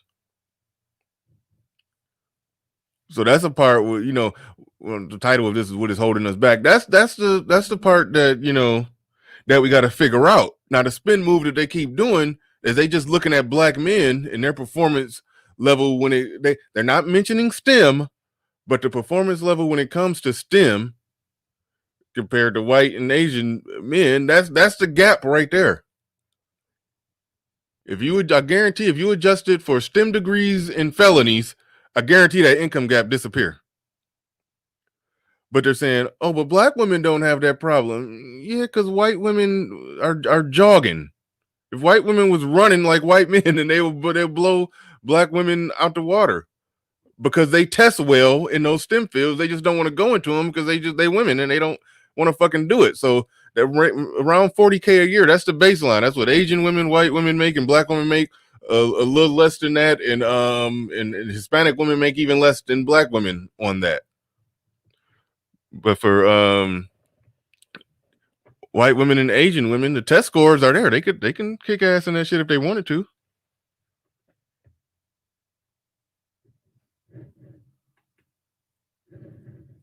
Black Little Stripes, being great in STEM is less about aptitude and more about training and effort. I disagree. Damn it, I disagree. I hate to bring a personal in my house situation, But all I know, my ex-wife, she at some point while going to school decided she wanted to be a chemist. I don't know why. I have no idea why. Then she started looking at what chemists make and how much school they had to go to actually make money in it. She was like, if I'm going to do all that, I might as well be a goddamn doctor. So that's what she decided she wanted to fucking do. Man, she couldn't pass them organic chemistry classes for shit, no matter how much she tried, no matter how hard she studied. The math got to a point, the math and science got to the point to where she just, it just wasn't processing. She just couldn't get it.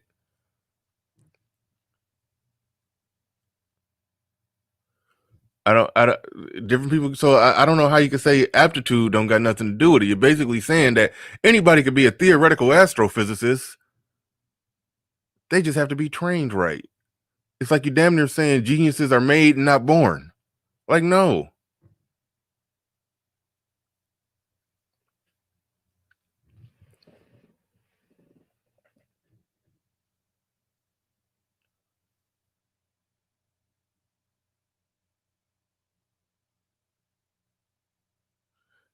But thank you for the super chat. Black Uru says, he said, you cannot start training to be a chemist when you're adult. Fair enough. I understand that. I understand that completely. That is a fair point. They do got to get average into the equation, but I don't think a high school student who's performing well in math and science was exactly training to be a chemist. They was just taking high school math and science. If they decided that they wanted to get a chemistry or biology, have a chemistry or biology major, they weren't exactly training to be that when they were in high school. They were just decent at math and science, or good or great at math and science. And then when they decided to I guess I'm going to be a biologist or a chemist, they just took the damn classes and they did well. And I know black people who just took the damn classes and did well. But guess what? They were kicking ass in high school too. The big ass, he was like 6'3", 330 something pounds on the football team. We all used to copy off his paper. He used to sleep the whole damn class, wake up in the last 10 minutes, look at the problems on the board and be like, and keep in mind, we opened up a whole new chapter. So we spent the whole class sitting there, trying to, carrying the two, going up to the board and and erasing 5 times and starting over and trying to figure the shit out. Spent the whole class. He just in the back of the class sleep, woke up the last 10 minutes of the class, looked up at the board and was like, I know how to do this. And then just and finished the assignment in 5 minutes. He just naturally had the aptitude for the shit. He was good. He was lazy as fuck. His mama and them wasn't teaching him nothing. He just was good. Yes, it's a anecdotal situation. I understand that. But the fact of the matter is, he went to school, played football somewhere. I personally believe he could have made it somewhere in football, but he was just too lazy. I knew when he made it to college, he was just bigger than all of us, so he was just kicking all our ass. He was like a left tackle he's a left tackle on the O line and a defensive tackle on the defensive line, and he just couldn't. He was just too damn big and strong for a high school boy. But when he got to college, everybody was big and strong, so then effort will become a factor in the equation. Excuse me. So he ended up, effort-wise, not making it in football, but he fell back on. I think he slept his way to an engineering degree, and he's an engineer right now. So it was just a no-brainer that he shouldn't even been in the damn classroom with us. Like, he was just that good at math. He was just born with physical gifts to play football. It was lazy as hell, but he slept his way to an engineering degree because he just had the aptitude for math.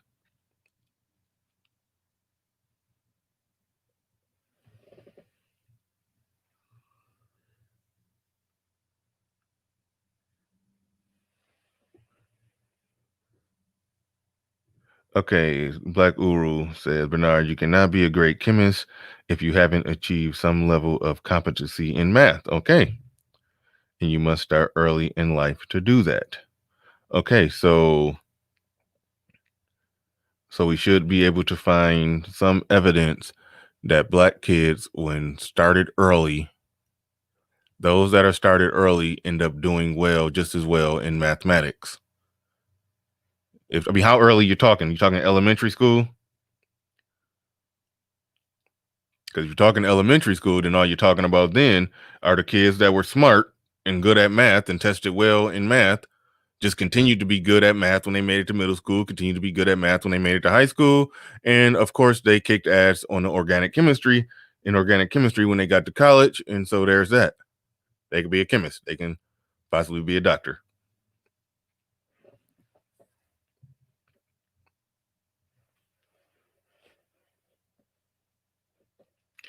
Dark Knight Mentality says, my point is a lot of this problem has to do with Black boys' education in public school. Yeah. I mean, again, fine arguments on many sides, because I won't disagree with you at all that, if they say, Black boys, we got more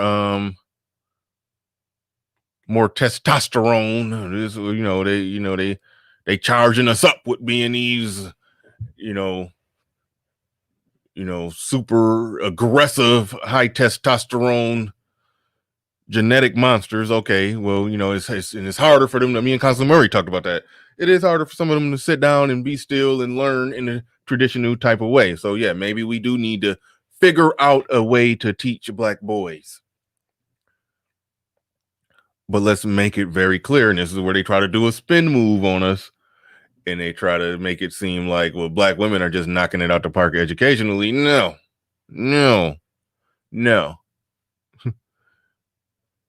They're not competing in STEM and not showing the aptitude or scoring high on the test scores as whites and Asians. But they try to do that spin move where they're making close to what white women are making, because white women don't give a fuck about making a lot of money. Well, some of them do. The womanists do. But they can have the aptitude. They ain't going into it. Fuck that. They want to staple papers.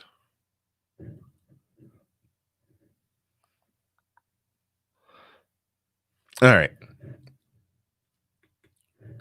I said at the beginning of the show, I'm going to need some help on this one. So shout out to Complex Udani. He said, Black boys need to be educated in the Montessori teaching method.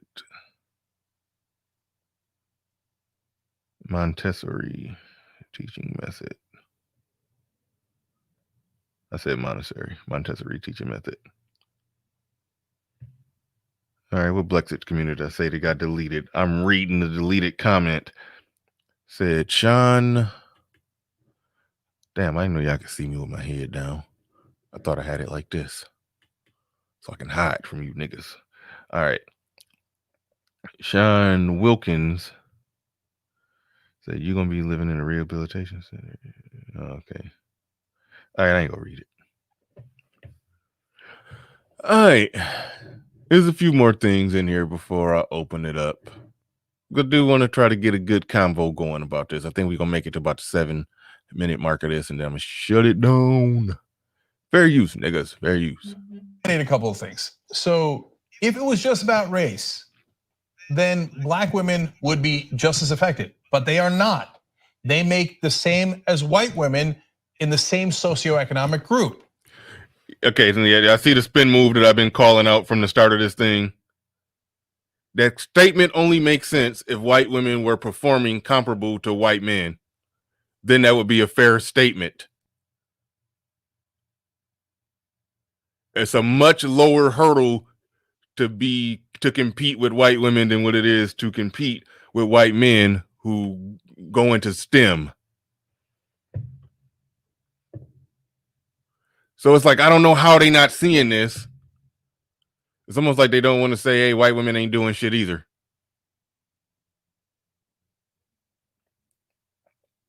Black Wolf Inc. says, Bernard Riley, so there's no gender pay gap then. Yeah, there is, but it's kind of goofy. I mean, men make more than women, but it's not in the context that they try to sell it sometimes. I mean, feminists have done the studies where they adjust it for everything, every factor, career, years worked in that career, whether or not you got pregnant and took time off and this and that and all that kind of other shit. And they closed the gap to like 4%. So women made like 94 or 9, no, like 96% to every dollar that men made.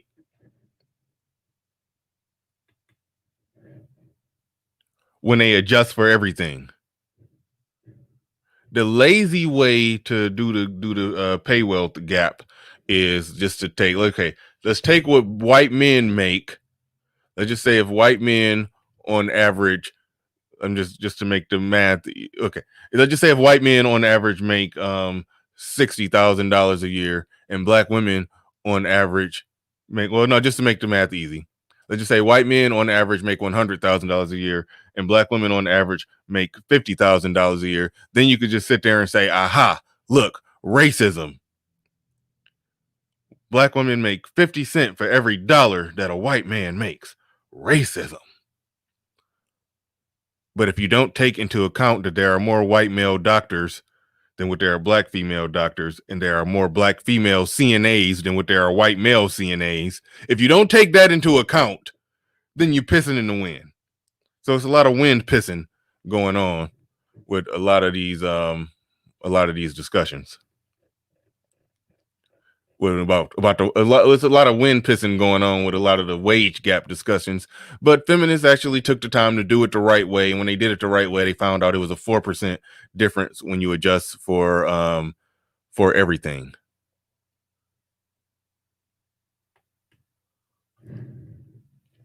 In high school, I had a 2.1 GPA and scored 1450 out of 1600 on the SAT. Had a female classmate, yep, with a 3.9 GPA that couldn't score a 900 on the SAT. I went to uni, she went to community college. Yep. Yeah, that's a real thing too. And you know what? And that speaks to either the classroom being more female friendly, or that could also speak to I think it can speak to some good parenting. If somebody raised a kid and the kid had the diligence to get a 3.9 in high school and they outperformed their IQ, but when it come down to the test, you can't cheat on you can't trick the test. That test lets you know what you know.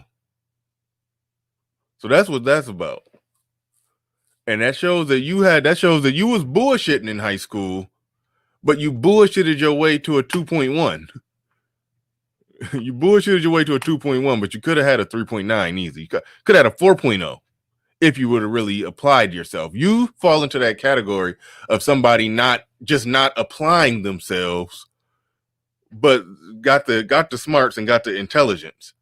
And my thing is, when people say that, oh, well, no, they can do it, they just got to apply themselves. Man, that test is a truth teller. That test is truth serum.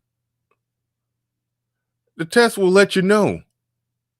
In the test, your truth serum showed that, oh no, you wasn't dumb, you just wasn't applying yourself. But there's some people who get that 2.1 and people was like, well, he's just not applying himself. But then he took the test and he got a 900 or lower, like the chick you're talking about. He got a 600 on that bad boy.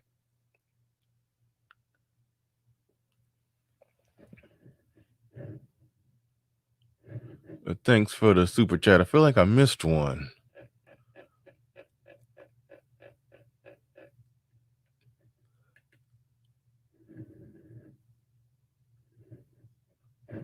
Okay, nope, I already read that one. Damn, I'm almost 2 hours in.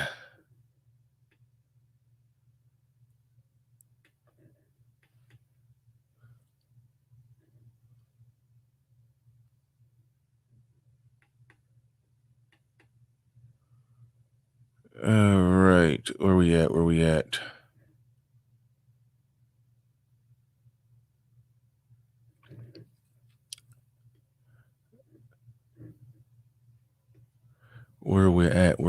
it. I can't find my. There we go.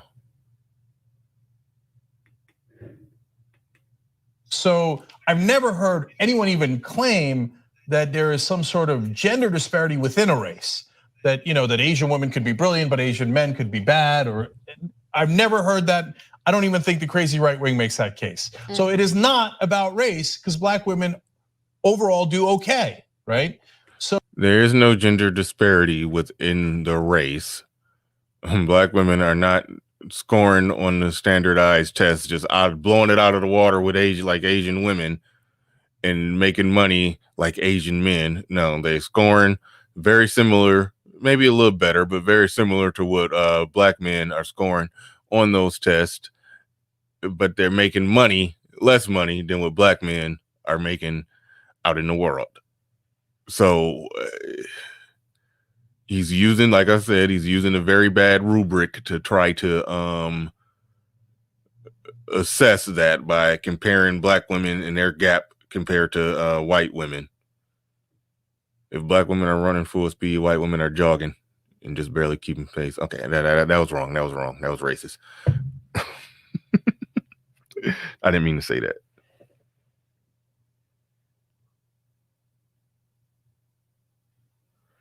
I didn't mean to say that one. Nick Pan said, C's get degrees. Yeah. You know what you call the guy who graduated at the bottom of his class in law in medical school? Want to know what you call him? Doctor. That's what you call him.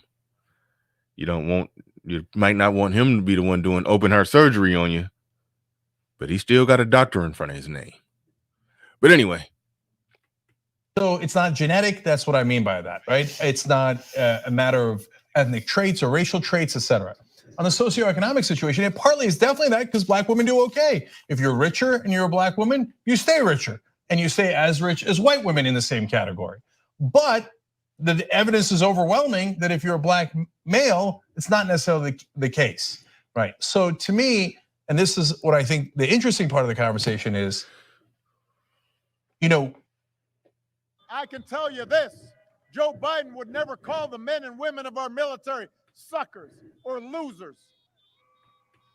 I'm sorry. I know y'all wanted to hear the black genius speak, but I'm going to skip that and get back on with the show.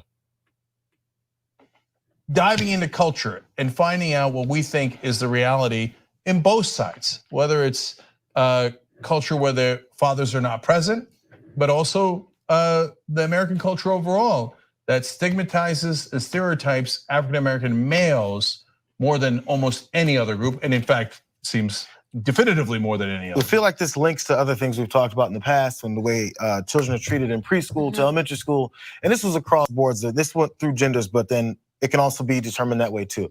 To way teachers or caretakers just saw minority children as more dangerous or as older than they were. So a 5-year-old kid, they would see this kid acting up, like he's like a 10-year-old acting up, so I have to punish him in a certain way, which also leads to the way there's the presence of police officers in schools. We've seen those videos of a police officer being asked to come in and attack a child because they're acting out or the teacher can't handle them anymore. Whatever what is happening, which we didn't get to see in a lot of these cases, was they feel like there needs to be law enforcement involved right away. That's ingrained. So of all these factors, I went through this several-page article from the New York Times, is the one thing that's the constant is our society gets things wrong, and we don't learn from some of our mistakes. So we can throw it out. We can blame other factors, which we already went through. I'm not going to go into the details. You guys went through it perfectly fine. But what we haven't addressed is our perception and how the entire society sees certain folks, and that includes black people. So whenever people say, "Oh, so you think black people can't be racist?" Well, not really. But what does happen is the same assumptions that the rest of society makes about black folks, so do black people, because we live in this society. So this culture of different cultures is the Okay. I put the link in the chat. We about to just go on and get this thing started. Y'all can come up here and fight me. But shout out to Search He says, how do content creators not have YouTube Premium? And I don't even know what YouTube Premium is. I be seeing it and I just skip and like, no, I'm not dealing with that. I have a theory real quick. I want to share a theory with you guys. about people who wear dreadlocks with those little bandanas or Erica Badu rags over their dreadlocks. That little Erica Badu rag he got on right here. You see, dude, that's a Erica Badu rag that he got over his dreadlocks. My theory is that he his hairline starts back here. He getting his Stevie Wonder on, just not quite as much meat has fallen off the bone like Stevie Wonder. Stevie Wonder is down to one dreadlock. He don't got dreadlocks. He got a dreadlock, one single dreadlock dangling back there, and his hairline starts. You can't even with the camera in front of him, you cannot even show where Stevie Wonder hairlines are. I think his shit is like right there. That's why he putting the Erica Badu rag over the dreadlocks.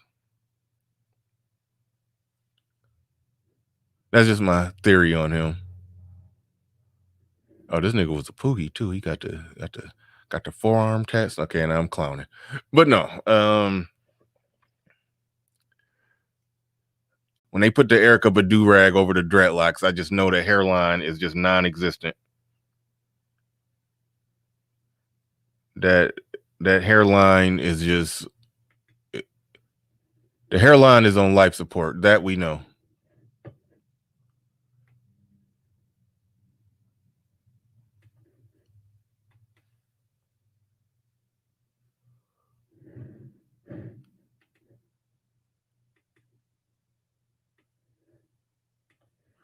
But I said a lot of things about our black boys when we talk about what's holding us back and all of that. They said a few spin moves. They smuggled in some shit where they didn't want to really. I'm not even going to talk too much about what they said about black when they made the comparison of white women and black women, and didn't acknowledge the elephant in the room of the size of the hurdle when looking at, but not getting too far upfield into that. When we're talking about black boys and solving those problems and the things that's holding us back, we've talked about a great many times in this space how STEM is important. We've talked about the importance of STEM, but as I said here, and as many people have said, it's not enough to just say go into STEM. What the SAT scores looking like? What the SAT scores looking bad? Okay, well, how do you correct that when they're young? When they produce some data that shows that even when they're young, even when they're born in a similar environment, that they don't turn out the same way or end up making the same money, they're not going into STEM as much. Well, are those people raised and cultured in a way to where they have the ability and aptitude for it? They just didn't go into it. It was $150,000 STEM career on the table for him. God damn it, he chose to go into geopolitics or get a degree in secondary historicity of Hitler's mustache. I mean, are we really saying that that's what's happening? That black boys who grew up and had all the aptitude for math just grew up and chose not to go into the STEM degree? Or is it that, I mean, I understand it. I mean, it goes back to, I keep circling back to those test scores. You can't just beat them over the head and say, go into STEM. Okay, well, what do you get on the SAT? What do you get in the math section of the SAT? That math section of the SAT was low. Okay, what do we do from the beginning?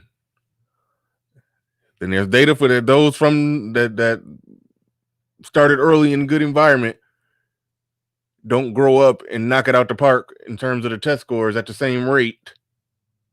Then it's like, what do you do with that? If STEM is the answer to closing that wage you got, I think business got a lot to do with it. But then there's some cultural shit right there that got to get hashed out too. But hopefully we'll get into all of that. I got the link in the chat. Black Uru, who gave some pushback to the commentary, is waiting in the wind. So we're about to bring him on up, but the link is in the chat. I do want to get a few more people in on this. Let's talk about it. But Black Uru is in the building. I'm glad you came on up. You got the flow, you got the mic. Let's go. Hey, Bernard, thanks for having me up. I think some of what's being presented here. Well, first of all, let me ask you this question. Mm-hmm. You continue to refer to STEM as being the source of the difference in pay. Mm-hmm. So is your argument that these differences do not exist in non-STEM related fields? Is that your position, or do you know, or?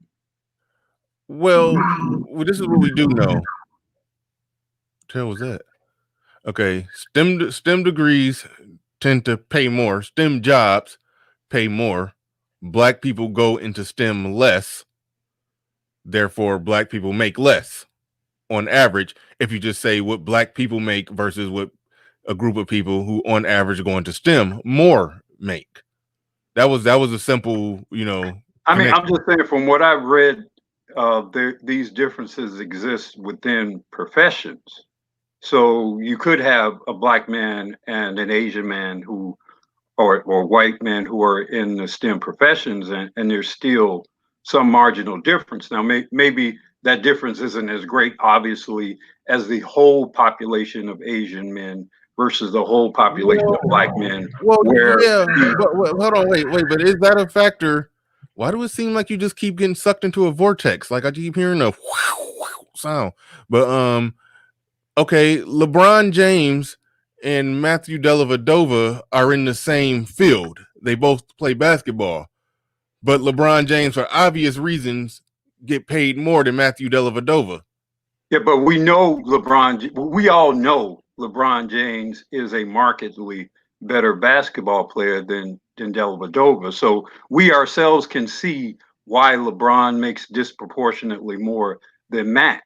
We don't necessarily know or cannot necessarily see why the white, engineer makes more than the Black engineer. We can assume, maybe some of us might assume that white engineer just must be a superior engineer, but it could also be that for whatever reason, their respective employers choose to pay a difference or pay them differently based on reasons other than their performance as engineers. We're not in a position to confirm either side.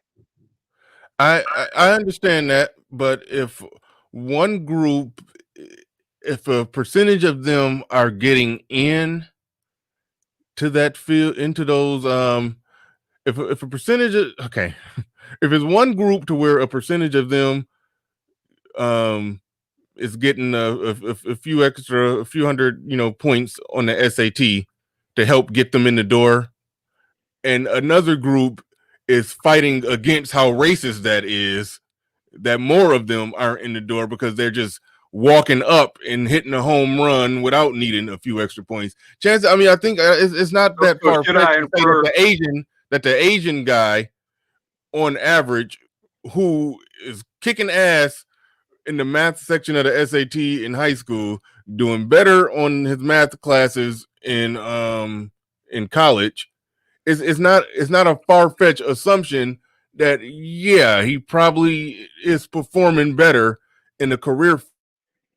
So I should then infer from what you're saying is that that Black engineer was initially less qualified than that Asian engineer coming in the door. I should infer from what you're saying that is generally true, or mostly true, or significantly true. How should I interpret what you just said? You should interpret it. It doesn't mean that you're a Black engineer, you're less qualified, because I think if you become an engineer, then goddamn it, you an engineer. But I do think it's levels to it. Well, but that seems to conflict with what you said earlier with respect to the difference in the testing scores. Okay, explain. Well, you made a point of saying, okay. Yeah. So Yeah, no, I'm assuming that if I you're can an explain that engineer, too. Okay, go ahead. I'm assuming if you're an engineer, you have the baseline talent and skill to perform effectively as an engineer. And I'm not necessarily assuming because 3, 4, 5, or 10 years ago, because you got a higher SAT score, that you necessarily are a more talented engineer. You may be better in, calculus or whatever, but you may have been better in calculus 10 years ago, but that don't necessarily mean that today you are a more effective engineer. No, okay, I get that. You got sucked into a vortex again. Okay, I'll give you that all day. I get that's fair. That if somebody, and I wasn't really talking about. I don't want to muddy this too much with talking about affirmative action. But Well, can I go back to something else? let me hold your thought on that. Hold your thought on that. Only thing I want to say, just taking the affirmative action reference off the table. I think we all understand that in STEM fields, I mean, you're talking about a pay difference within those fields. Yes, it can be some racism within that. I would never deny that. It could be some racism, it could be some assumptions, it could be all kinds of shit going on there, and that's a factor into the equation. But Well, the gap, hold on, wait. The gap in income between black men compared to white men, or black men compared to Asian men, isn't a gap that's explained through them working the same careers at the same rate, just black men being paid less. So to take that, yeah, if that's a factor in it. However, not working the same careers at the same rate is the bigger factor. You see, that's my main point. Well, I give you the affirmative action point. I give you that all day. Well, I think, again, I'll go back to what I originally said. I think, first of all, we might want to assess whether or not these disparities significantly exist in other areas, because we continue to refer to STEM when I'm not sure that the majority of people, and certainly the majority of successful people, necessarily are STEM people. Many people who do very well in accounting, finance, which maybe there's an overlap in STEM in those areas, but in marketing, sales, other sort of business endeavors, even in certain trades. So I think I think we should be careful not to overly focus on whether STEM is the source of the disparity. But I also want to go back to what we kind of were debating in the chat, and that is, from my perspective, until I see on average culturally, black boys and girls, or particularly black boys, put as much actual time and effort in mastering mathematics as from what I have witnessed of Chinese, Indian, other Asian people, and certainly to maybe a lesser degree white people put in those endeavors. Until I see that level of commitment to those endeavors, then I'm going to be suspicious of asserting that aptitude, and I'm not even entirely sure what that means actually. But I'm going to be careful about saying that this alleged marginal difference in aptitude is the reason why the differences, particularly in the STEM area, when I know that Asian kids are studying 10 hours or more extra a week in math and science than their black peers are. I mean, and there have been plenty of studies that support that. So, that's why I think it goes back to asserting this attitude difference.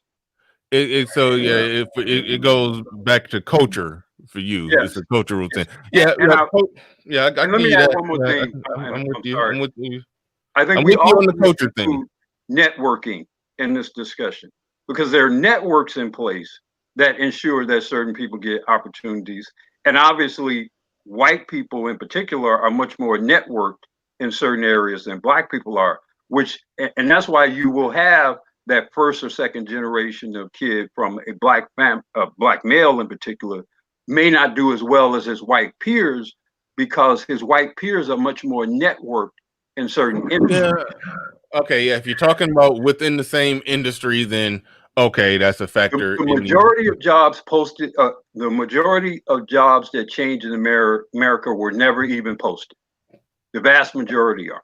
That's networking. That means those people are getting hired not just because of what they know, but because of who they know. Well, and I'll stop. There's a saying: your network is your net worth. So when you're talking about, if you're talking about pay, disparity in pay and all that kind of stuff, it's because people have a network. Okay, these dudes can leave a job and then go to another job because a dude that they went to college with works there. Okay, so again, your network is your net worth. That is how you get the type of competitive pay. Okay, so but if you're just a free agent out here just looking for a job, then what you'll do is they'll bring you on in at the at base, or they might bring you. They're not going to bring you at the high tier. They'll bring you at base or maybe mid tier based on what what your experience is. Okay, but those dudes they come in getting that salary because the referral that came through was just like, yeah, bring him on in. He knows this. We worked on these projects together, and he knows this. He'll come right in and knock this out. And all they do is just throw him the money to entice him to come. I used to work in human resources as a recruiter. I was a headhunter and shit. Okay, so yeah, those dudes would call me to go pluck people from other companies. Okay, so that's how that works. But now I wanted to push back on something that Black Guru said. No, everything is STEM. In the fourth industrial paradigm, everything is STEM based. There's not an industry that won't be run by tech. We see it now. Whether you have fintech, there's med tech, there's name the tech, micro transport. That's my area of expertise. IoT, okay, software development, app development. All these apps, they do a multitude of things that span across all industries. So a lot of what these young people are doing nowadays, it's not that they're sitting up studying math for hours on end, because they teach math differently. It's like most kids, this generation has already came up being taught Common Core. Okay, and it's algorithmic thinking. So what happens is you get to a point where you start getting into your preteen and teenage years, and then that's when you start dealing with all of the actual development of applications and programs, and that's where they start. So it's not really just a math imperative. This is a tech development imperative. That's what's going on here, and that's what we're lacking. Well, it's not a math imperative; it's a tech development imperative. I must have missed something when you were talking, so I hate to ask you repeat yourself. What do you mean by tech development imperative? I don't know what you mean by that. Wait, so real quick before you repeat yourself, Johnny Blaze came through the super chat. He says, "I train all groups as a healthcare instructor. Poor reading skills, poor vocabulary, and low self-discipline are major factors affecting Black men in higher education." Thank you, Johnny. And that's all cultural. That's all cultural. Is all you sure is? Let me go back and read what he said if I can find it. If it's still here, I know it's here. There. Okay. The vast majority. Hold on. Wait. Okay. Poor reading skills, poor vocabulary, and low self-discipline are major factors. Okay. All right. I mean, if you have low self-discipline, you're not going to develop strong reading and bad vocabulary skills. You're just not. Mm-hmm. Doesn't that sound like an individual issue, or when you say cultural versus? I mean, well, hold on, wait, before you get into that, Sir Tice, I do want to put a finer point on what Complex was talking about. He says it's not a STEM. Damn, I forgot how you worded that. Well, I said it's not a cultural imperative. Like for black people, STEM is not important. No, I know you said it's not a math issue. Yeah, it's not a math issue. It's a tech development issue. What the hell is a tech development issue? Explain that.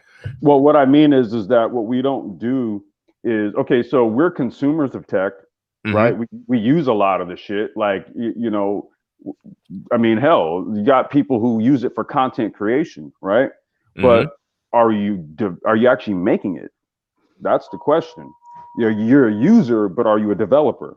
I don't know how. I don't know how that helps Black people on a large scale. Wait. You don't know how to. Wait. Hold on. Yeah, it might be a stupid question, but just go. I was gonna say, dude, no. I mean, that's how you own the platforms versus being a user of the platform. Oh, okay. So I develop it. That's my creation. I develop it for other people to use. Okay. If I'm not doing that, you're one man who will get rich off that. Yeah, you'll have a lot of employees. Well, no, you're not one man who gets rich off it. One man didn't get rich off of YouTube. I mean, that was a whole entire development team and people and no, you know, like what we have to do is we have to adopt startup culture. Yeah. Okay. Yeah. So there's it's not as if the model isn't there. There is a tech startup model. There's actually plenty of them. There's the incubator model. There's the angel investor model. There's all these different models. Hell, I've even pointed people, you can use platforms like Start Engine. Okay, Start Engine is like a GoFundMe, but the people who actually fund you actually get equity stake in your company. So it is a way of soliciting investment. Okay. So there are those platforms out there that we don't use the shit basically, and we don't think this type of shit is important. So when you talk about building stuff, and we think we have to literally put our hands in the fucking dirt when that's actually not the case. Well, see, here's my thing, and I've always said this, that yes, even if the smarter among us built more shit and created more shit, then yes, those among them and those that work with them will get rich. But the vast majority of people are employees that work for somebody else. So it's like we still do need to produce more employees that are still going into STEM and making good money with those jobs going into STEM fields. And I feel like we're struggling to do that because going back to the test scores, the SAT scores aren't high enough in the math section of the SAT to where we can just say, oh yeah, just go into STEM and yeah, you'll do great. Like, no. So how do that hurdle?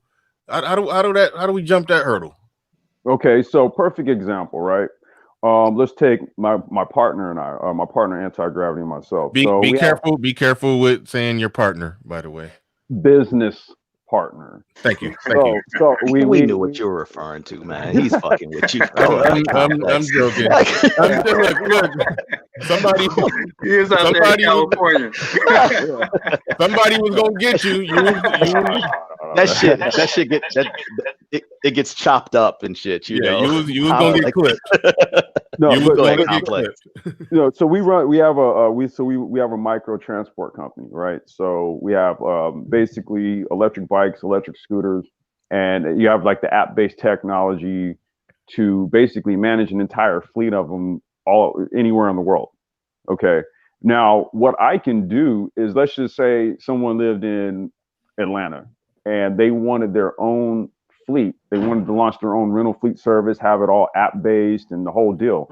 I can have that fleet shipped out to them in a week's time with the software and everything ready to go. And then we just do a conference call and then I walk you through the steps on setting it all up and bringing everything online. And then there you go. Now you have an IoT-based micro transport fleet in operation. Okay, along with that, I'm putting together training manuals. Hold on a second. Putting together training manuals on how to fix and repair, all your mobility assets, whether it's your scooters or your bikes. Okay, what that does is then you start to create jobs. You start to create jobs like fleet coordinators, jobs like mechanics, like a logistics expert, right? Doing things like geo mapping territories, like if you're trying to run like a delivery service or something like that. How many vehicles do you need for a given space for mile coverage? given like the amount of miles you can cover on a charge, for example. There's a whole lot that goes into this shit, but I'm like this. Look, brothers could come to me and literally, like I said, it's turnkey at this point. That's how far ahead of the game a lot of us, you know, we spent 3 years working on this shit. So I'm at a point now where it's like, well, look, if brothers want to get in the game, hit us up. You know what I mean? But it takes participation. It takes somebody saying, you know what, I'm gonna roll a transportation fleet out in my area so that I own the transportation routes. I own the delivery service routes. So you start owning infrastructure by utilizing technology. Yeah, no, I got you. And really, you know, in a roundabout way, what you're talking about ultimately amounts to business ownership. Really, I mean, that's well, when you ask the question, you say, okay, well, you know, we produce our children, right, to be STEM oriented. But then what? I say, okay, create businesses so they have jobs. Yeah. No, yeah, I'm with you on that. There's a being STEM oriented element, you know, that is that hurdle. It's passing the, you know, scoring high enough on the test hurdle. Then it's a business end of it, job creation hurdle. You know? These actually aren't big hurdles, man. They really aren't. Yep. I mean, that's the thing. We keep making mountains out of molehills. Those actually are big hurdles. I think so too. I mean, I don't know. I mean, I'm knee deep in it. My daughter's doing remote schooling from home as I talk to you guys, and it's a normal thing. No, you're a unicorn, buddy. Sorry. Say that again. You're a unicorn, buddy. Sorry. I'm not a unicorn, bro. No. Basically, what I'm trying to say is this: you're an exception to the rule. Yeah, but hold on. Let's get back to this networking piece or whatever, because I think Black Guru. Oh, wait. All right. Okay. Damn it. I don't want to skip you, Sir Tice, but I do like because everything that Complex is talking about, I do think it's a big hurdle. I think it's a big hurdle because I mean, it's not to just say be STEM oriented. Define hurdle, Bernard. Okay. All right. Okay. I laid out before. I think black kids not scoring well in math is to change that to where now they are scoring well in math. That's the hurdle. Okay. Well, hold on. The black. Hold on, real quick, and then the black people who are doing well in that to get into those that are doing well to just get in the creation end of it and develop something. I don't think that's as big of a hurdle because brilliant people can create some brilliant shit. Yep. And then the business end of it, then also being business minded and hiring black people, like that part of it ain't a hurdle. But I think the hurdle is the damn it, somebody got background. I think that's you, Uru. I think the hurdle is I think the hurdle I mean, I called it aptitude, and some people got, you know, rubbed the wrong way by that.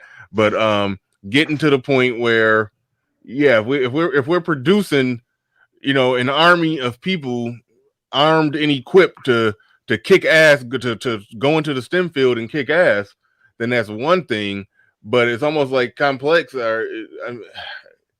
So hold on a second. So I'm just using a mainstream example. So how were the women of the hidden?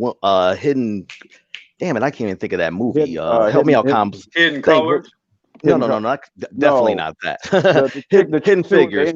Hidden Figures. Okay, so explain to me how those women in a culture where the resources were even less, the libraries were segregated, and these women, and it wasn't just 3, it was a group of them. I have the book and the movie or whatever. Okay, it was a group of them, and they were human calculators. So it's definitely not.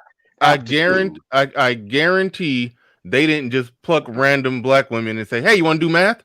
No, they took those that were I'm not testing. Saying that, hold on. That were testing exceedingly well in math, and said, "Okay, I see that the small percentage of black women that are knocking it out the park on these test scores, we found them. Let's get them. Let's use them." that wasn't necessarily the point of my example. What I was saying is that back then you had women like that who had a very extreme high aptitude in mathematics when there was less around. So the point is that it can be done. Now, how do we make it interesting for people to want to put in the same effort required to reach those levels of aptitude? That's where the real issue is. It's not about, oh, well, Black people can't do this or that. What are you putting the effort into early on? Well, we put a lot of effort into creating a LeBron James. Exactly. Hold on, stop. The only person that put effort into creating the LeBron James is his mama and daddy when they was pumping. We have a whole culture that elevates. That's a genetic lottery. No. We have a whole culture. He's using LeBron James as a symbol in that you have a lot of kids playing, thinking that they can be the next NBA player. You're playing, going to AAU camps, learning how to shoot with both hands, all of that, versus I just put a chart. I always refer to this as the homework gap, or whatever. I put in the back chat. Okay. Of course, we know who ranks lowest as far as just homework and studying or whatever. It has to group amongst races. Okay.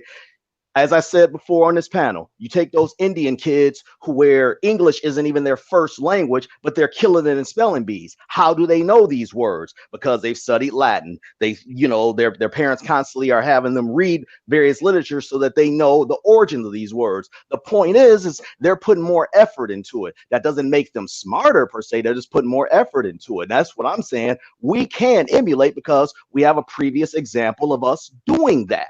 Well, not only I understand. Well, real quick, I'm going to you next, Complex. I just want to average this into the equation. If Mexicans took basketball serious and pushed their kids in that direction, those 5'8" fat ankle Mexicans are not taking over the NBA no time soon. They don't have the genetic material for that. JJ Barea would disagree, but some of the taller Mexicans would make it. Yeah, but not at the percentage of us. We, on average, run faster and jump higher. That's been proven. Yeah, they wouldn't make it at the percentage that we make it. Hold on. Maybe we should even do a show on that because I got some information on that. That's a whole separate thing or whatever. Yeah, we're talking about intellectual. We're talking about intellectual thing. Complex. You were going to say something. Yeah, I wanted to say we would actually get a long way if we would stop stifling and stymieing the intelligence of our young boys. See, I think that we're not really thinking about this correctly. See, what happens actually is what happens around the age of 5, 6, 7, 8, 9 years old when young Black boys start showing flashes of brilliance. Black culture puts the fucking kibosh on it. Yeah. Okay, you trying to be white? Yep. Okay, you're lame. We hear the tropes. We hear the tropes, but see, here's what happens. What we don't do is we don't consider the long-term effects. I mean, we talk about the long-term effects in terms of dating and mating choice and all that shit, but let's how about where it really, really, really counts? Okay, intelligence. Okay, it's an imperative. This is what I was saying, like that the tech imperative. Okay, the STEM imperative, the intelligence imperative. Okay, you're not going to get anywhere if you keep stymieing your Black boys' fucking development. This is why I said in the chat earlier in this live stream, I said, look, the best education method for young Black boys is a Montessori education. Explain that. It's the way you learn. It's immersive learning. I put my daughter in Montessori school from age 3 to 6. When she got into first grade, she was at third grade level. Black boys are even more advanced when they go through early childhood education through the Montessori system. They get into first grade, they're at fourth grade level. We covered one boy on the Brain Trust. He graduated, I think he was going into the 5th grade or the 6th grade, but he's already taken college prep courses and developed a social distancing device. Yeah, I know about that boy. And right. We posted it. See, this is my problem with those type of examples.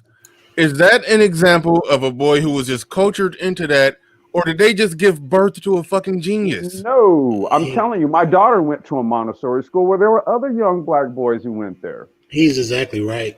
Okay, this is actually I hope that you're right, that we can just culture ourselves out of this problem. I hope that's the case. Okay. You have to actually make the culture change and then institute it into your children, and then guess what they carry it out and do? They're going to carry out what you program them with. That's right. That's right. Can I say something on that now? Yeah. Okay, go ahead. Well, I understand what he's trying to say, but this is the problem too. A lot of times they don't instill going to school, what an education can do for you as a black male. They don't. That's not really instilled much in our children. You can see it all the time. You see it everywhere. If you try to do hard in school, like I said, you get talked about. You go through so many other things that can actually stifle the creative learning process. Where other cultures, their children are encouraged to do well. Basically, it's like that's like a life or death to Asians.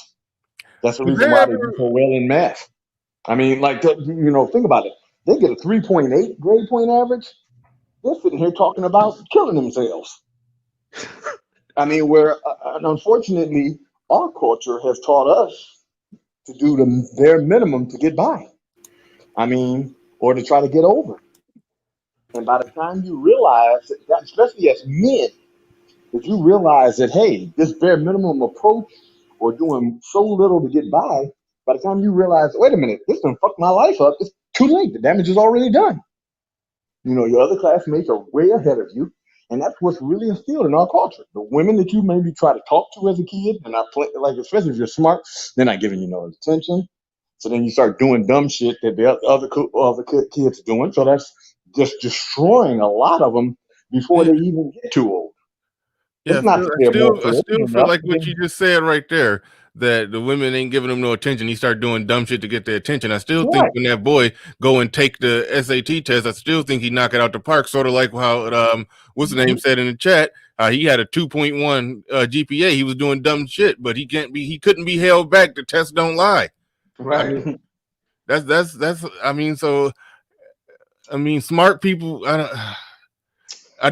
Geniuses are born. So if we're talking about people that's just really knocking it out the park, I do believe that they're born. I do believe if you got less geniuses, you still can culture the shit better to where you're not going to be in the damn toilet. But I don't know if you could just culture your way into just producing a bunch of STEM geniuses. I don't.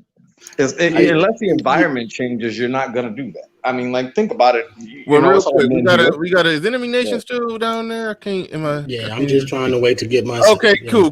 No, I couldn't see you because the super chat was blocking. Let me read that. Was blocking you. So I can pass the mic to you. Syfe Bud in here. He says, "You getting smart with me, these old mamas." Thank you very much, Syfe Bud, for the super chat. Nick Penn in the building. He said, "Black men have leverage software and technology to get ahead, dominate." Thank you for the super chat, Nick Penn. Appreciate you. All right, Enemy Nation, go on and get your long-winded on. I know you about to you about to go on and on and on. Go ahead, you got it. Yeah. Well, no, I just think that the conversation is kind of going like, how do we correct this issue? And from my perspective, we have to understand where it came from, where it started from, which was really in the 1910s. Nigga, you ain't about to go back. No, I'm not going all the way back to slavery. Are we going to Kemet? Huh? Kemet? No. Tulsa? No. Okay, where we going? No, all I'm saying is that the culture that we're talking about is not Black culture. That culture is actually European communist culture. And when that stuff got into our culture, it spread like wildfire, which actually split our families up. And so the reason why women are so successful is because they took on the role of the man. And when you take on the leadership role, women are so successful? Black women. How? Well, Black women are the fastest growing business. It's just slipped my mind. You know what I mean? But them fastest growing stats are a little tricky. they no, don't really move. I'm saying as far as in the workforce, as far as the graduation, college graduation. No, I'm not saying they're not. It is no data that shows that they're graduating college at a higher rate than anybody. They not. Okay, well, I've seen data. You've seen different data. So I'm not going to. You've seen memes on that? No, I'm saying because what that stat has been is they're the most enrolled, and that was inflated to them having the most degrees and such. Okay, so I'll concede that point to you. Black men still have more. Black men still have more STEM degrees than they do. Okay. Okay, so I'll concede that point to you.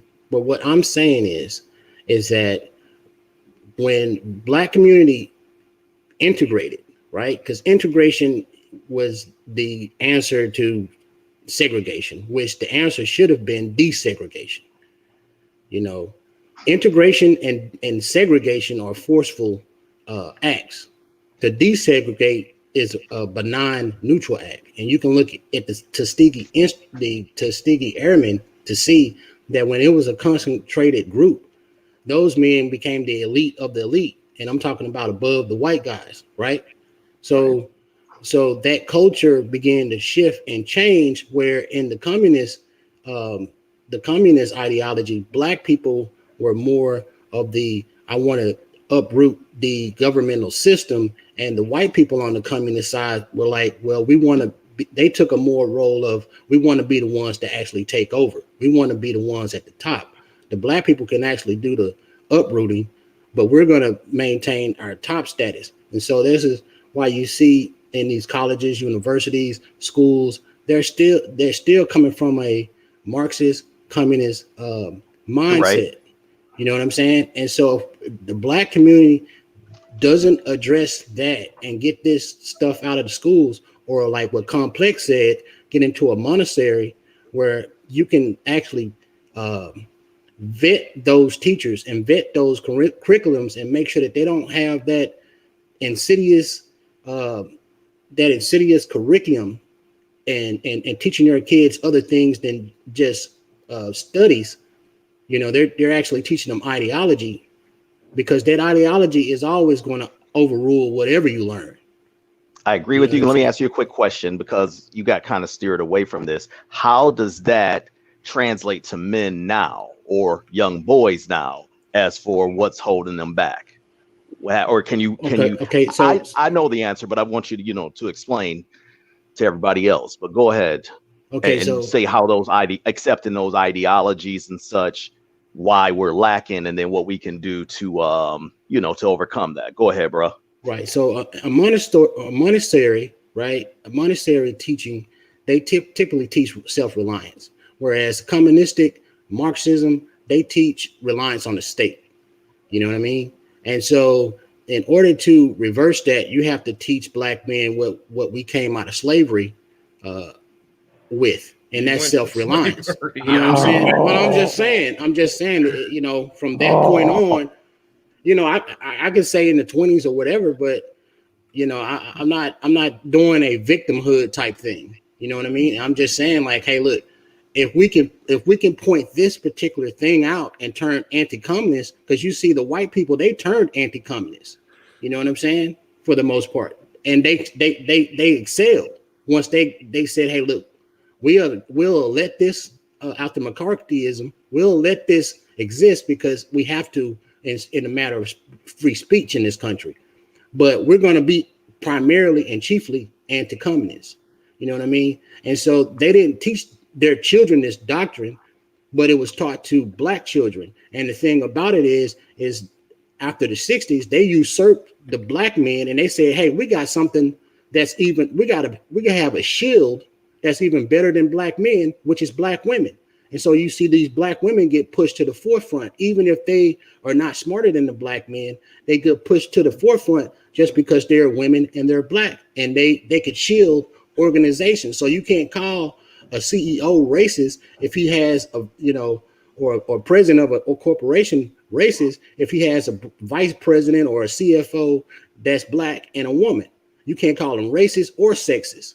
See what I'm saying? So Here in the I do, but I think you may have lost the room with it. Yeah. I know. I This is agree why with I didn't you, even want but to. This is why I didn't even want to talk on it. You know what I mean? Well, I mean, let's just do this really quick. This is worth doing whenever somebody brings up black women being most educated or whatever.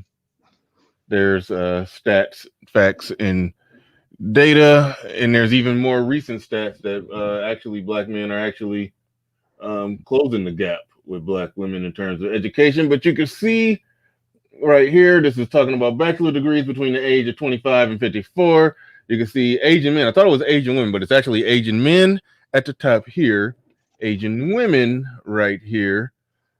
Then you can see white women right here, white men right here. And the next highest, bringing up the middle, is black women right there. And the next highest is, oh shit, I'll be damned, Hispanic women. I think we passed Hispanic women. I gotta find but then black men, then what the fuck are they? I don't even know what the hell they are right there. But either way, there it is right there. Those are the stats. Well, that's what I was trying to establish, that black women were higher than black men. You know, so but every group in by 4%. Black women. No, I was saying that they were the fastest growing demographic. Hispanic women higher than Hispanic men by 4%. It's essentially the same percentages across the board. Right. So right. And then when you factor in, Bernie, I was going to say, when you factor in the types of degrees, then, I mean, I don't want to belittle anybody with a liberal arts or some kind of art degree or whatever, but yeah, we already know the answer there. That's a factor in the equation too. And Zero just came through. He said, even when they graduate the most, which they don't, what are the fields? They're the most. They're the most PhD, but what fields? They're the most enrolled in what fields? None of that matters because their graduation rate is. I mean, it's.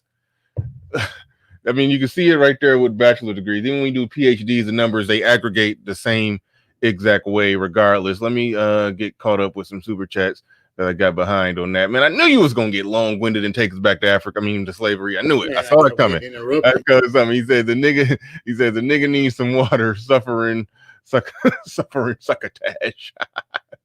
Here we go. Strick Limbrick out here. He says our ADOS culture does not celebrate academic achievement or vocational occupations. Thank you very much for those super chats, good people. Appreciate you. All right, so we're gonna move on. I'm trying to see if I can find those updated stats, but we're gonna move it on forward. Anybody want to jump in and say something? I do want to stay out of slavery. I mean, that was why I really kind of wanted. I want to kind of contextualize technocratic thought. Okay, because this is what I'm proposing. I'm proposing that black people become technocrats. Okay, because with the black technocratic thought, essentially we're future forward at this point. I'm fucking sick and tired of like slavery being referenced, and it's like, okay, you lay out all the problems on the table and you look at it, and so basically you have to go with the pragmatic approach and find the most workable solutions. Occam's razor.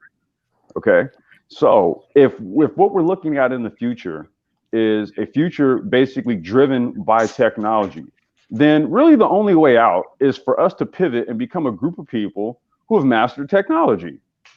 And then that way we can industrialize it and we become prosperous in the future. I mean, does anyone have another plan? I agree with you there. So I agree too. You know what I mean? I just thought that it would be a historical context of why we got to where we are. And we know this. We know how long we've been talking the slavery narrative. I'm not talking about slavery. I didn't talk about slavery. I'm talking about we already know how we literally got here. I'm saying, what is the way forward?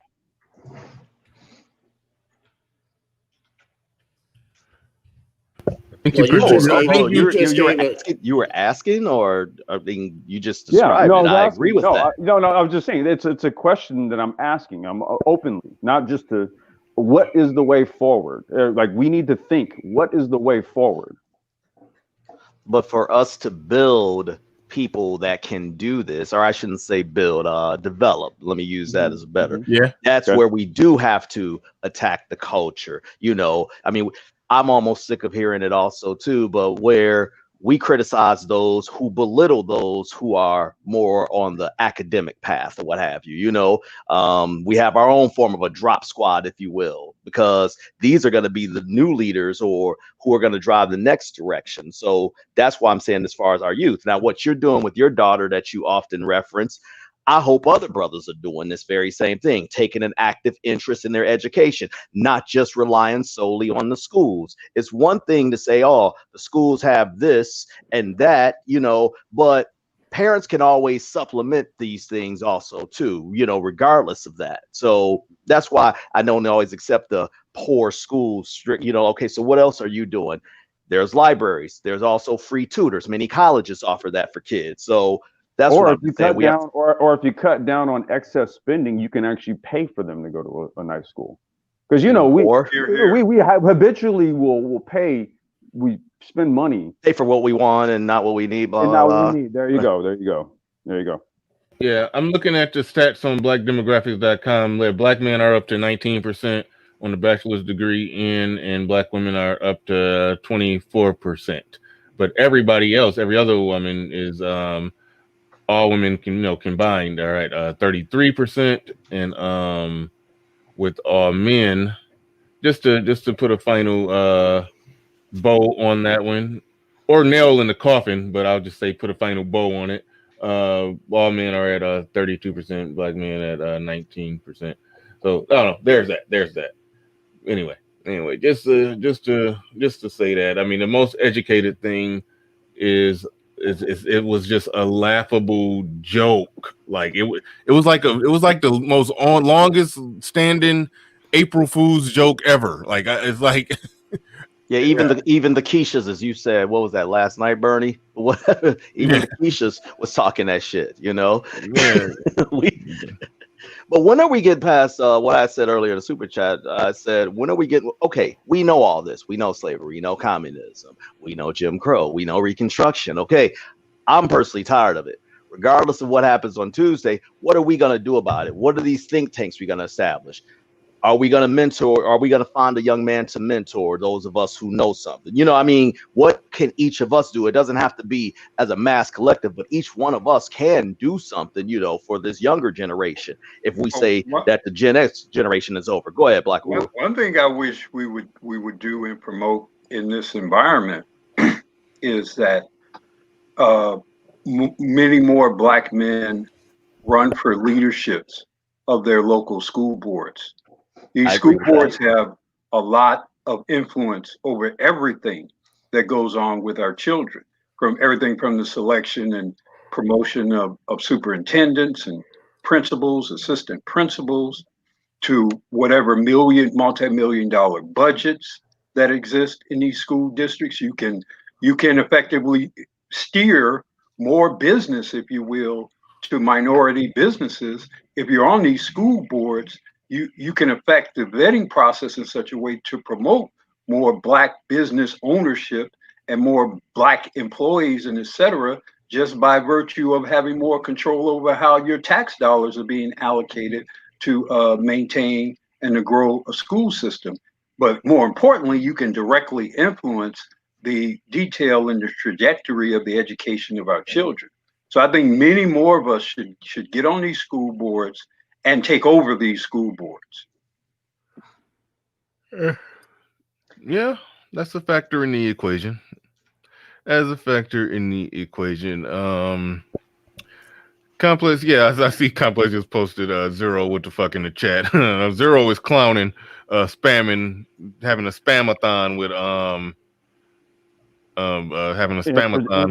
with infantry skills. Yeah, that's yeah. I'm not even trying to referee that shit. I'm just letting them go. What's going on. Yeah, I'm just letting them go. But no, Complex, I like what you're laying out there, no pun intended. It does seem a bit complex for the layman, you know, hearing what you're saying, but I mean, I do understand where you're going with it. I'll say this. Okay. So the Black Brain Trust has spent the last 2.5 going on 3 years curating what a Black technocratic platform would look like, right? Culturally, intellectually, like all across all scopes of society. We've laid this out. So, I would say, hey, man, look, that resource is there. There's an entire you can deep dive there because that is Black technocratic thought right there. Yeah. So, I mean, we've literally laid it all out, right? We've left no stone unturned. Yeah, I was agreeing with all of you guys. All I'm saying is that if you have a person that wants to do the STEM and get into technocratic business, right? And then you have another section of Black people that are saying, "Nah, let's tear this down and let's work against that type of thought." Then I mean, you're still kind of spinning your wheels. No, not necessarily. I mean, this is the whole point, right? Like you can't. Somebody had mentioned in the chat, like you have to basically aim for individual success first and foremost, right?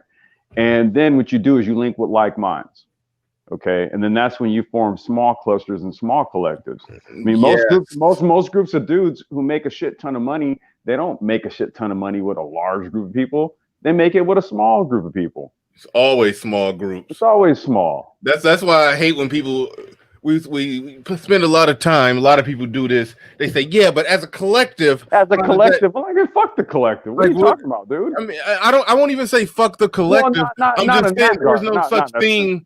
There's no such thing as 10 million people banding together to do something. Like I don't know how that would work. I didn't mean fuck the collective in that sense. Yeah, no, but it's just not possible. It will automatically be a small group for. Well, it's just that when you get down to the nitty gritty of the numbers and your interests, you have to ensure that everybody that you're involved with, all of your interests are aligned, and so you can't have a whole ton of people thinking that all of your interests are in line. That's only going to be a small number, and even within that small number, right, you have disagreements. Okay. There are collectives. There are, however, collectives of collectives. There is a collective of, people in one area who find mutual interest with collectives of people in other areas. Of course. And so the issue isn't so much, I agree, we cannot be all in one accord across the board, but we must be able to take our small group and link it with another small group, which then links with other small groups. And that's how you build industries and sectors. Well, that's called international business. Ultimately. So that's what it is. How do you think other groups do it? Do you think they only make the money right there where they're at? If they make a lot of money, that means that they're extracting capital resource from other areas. Indeed. So we have to think that way. We don't think about what we think is make the money where you're at. It's like, well, why think that way when if you think about making money from places from where you're not, you could actually make more. And then put it into where you are. And that's how you raise the value. So you take resources from elsewhere and then put it where those resources weren't there. You got it from elsewhere. Now you have it to put where you're at and make things better. So international business would be the way to go.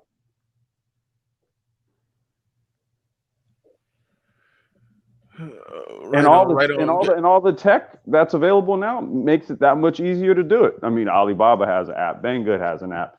I mean, there's you name it, logistics, finance, you name it. JJ Dynamite in the building says, here is some Dominican pesos, hashtag passport bros, hashtag SYSBM. You talk with your feet. Thank you for the super chat. I appreciate that. We are closing in on the the infamous 3-hour mark. So, Bernie, what sparked this? Is it because of the election, or is it? I mean, something must have gotten into you to spark this discussion. So, no, not exactly. It was really that video that I played. I saw that video a long time ago, back before I was making content. And when me and Zero was talking last night, I have no idea what he said that made me remember that video. So I looked up the video, I watched the video, and I saw how they were talking about how black men compared to how black men are not, even when they're born into, I mean, that is something to make you think. Black men, even when they're born into the right environment, whatever, that is, when they're born into the right environment, they don't perform at the same level as white men born into the same environment in terms of income. But they were saying black women do perform at the same level of white women in terms of income. And I remember when I saw that 2 years ago, I was like, wait a minute, that's another most educated type of BS that they pulling off there, because white women are not, kicking ass economically anyway. So, well, Bernard, we could have made this a lot easier. We just could. Why didn't we get the chart? Yeah. We. I mean, now I saw Zero's comment, and then I'm like, well, I went on that whole damn spiel about black technocracy and all this bullshit. You just could have brought up the diagram. Oh, damn it! We can't. If we put the diagram on the black technocracy, if we had pulled the diagram, I could have said, see this. Do you want to be here or in the sweet spot? Yeah, but I think some black people will run into problems with that because, one, they don't love it, and two, it doesn't come easy. It pays well, so the diagram will push a lot of us out. The diagram doesn't lie, though. Yeah. The diagram, it shows that you in your sweet spot with that, because it probably comes easy for you. You definitely love it and it pays well. So it can become a lot of people's sweet spot. Yeah, but the only thing I disagree with that is that something that isn't all. What am I trying to say about the easy part? What you become good at isn't always easy initially. Does that make sense? True. That is true. Okay. There's truth in that. It is truth in that, definitely. Absolutely.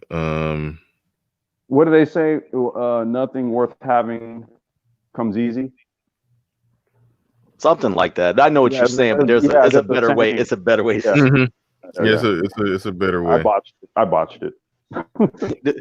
As much technical things you discuss, you botch something as simple as that. Dude, that's all I do. That's all I do is botch the simple shit. That's all I fucking do. I'm so not perfect. All right, hey, Bernie. But yeah, that was what prompted me to have a discussion about what's holding us back, because it is something to be said about black boys being born into what seems to be a good environment. Why aren't they performing at the level that you would predict that they would on average? But there's something to be discussed there. So that's what prompted it. But we get into the point. We can go around, do more or less last words. I can all speak on, which I think is holding us back or whatnot. We can do something like that. Sir Tice, you was trying to jump in and say something. Yeah. So you got it. Go ahead. Yeah, I was going to ask you directly if you having younger men or whatever, just for everybody in the chat and on the panel. Thanks for getting let me up always, Bernie. But one thing also is that the information that's available to brothers, especially young brothers, is 10 times much more available than when I was coming up, as far as what path to go into or what you can venture into. And I think it's important for us to tell these young brothers that these avenues exist out here where you can, you may think you want to be a lawyer. Somebody can set you up with a lawyer, sit down with them, have I don't want to call it a ride along or whatever it is when you go with someone or whatever at their career. Mm-hmm. But I'm just simply saying, let's encourage our young brothers to do that so they recognize that all these opportunities out there exist for them, So that's what I have. Y'all have a good weekend, fellas. Right on. Thank you very much. Lord Commander back in the building with another super chat. He says, I would like to see let me click on it right there so I can look at it on the screen. He says, I would like to see the difference between black boys before start seeking attention from girls. and after. I predict they perform same pre-girls. Interesting.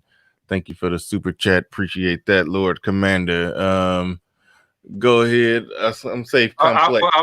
If I may, I think that, and I don't know if it was included in the study that they referenced to, but I think a more interesting and compelling thing to consider would be the comparison between the Black males and the Black females that came up in more privileged environments. Yeah, I think that would have been a more relevant and informative comparison. And I'm not saying that did not occur. No, you absolutely right. If they were going to make the point that Black women were just unaffected by certain things, and you compare those two. Yeah, I agree. That is a factor. But if they're going to make the comparison by seeing how close Black women are to white women, then you got to average in all the factors that I did that they didn't. Okay, what are white women doing? Are they going into STEM? Are they going into high earning fields? You just can't take income and then just the other thing about even. The other issue difference between Black men and Black women and white women is white women are much more likely to at some point leave the workforce because they marry more and are more likely to at some point have a significant period of time when they're out of the workforce. Whereas Black women typically stay in the workforce longer and more consistently. And therefore, they may actually work more than their white female peers over the course of their productive lives.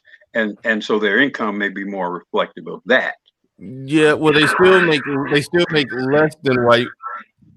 They still make less than white women, but what you're saying is partially true. But see, here's the thing: it's not really a pay gap with marriage. The pay gap is with having children.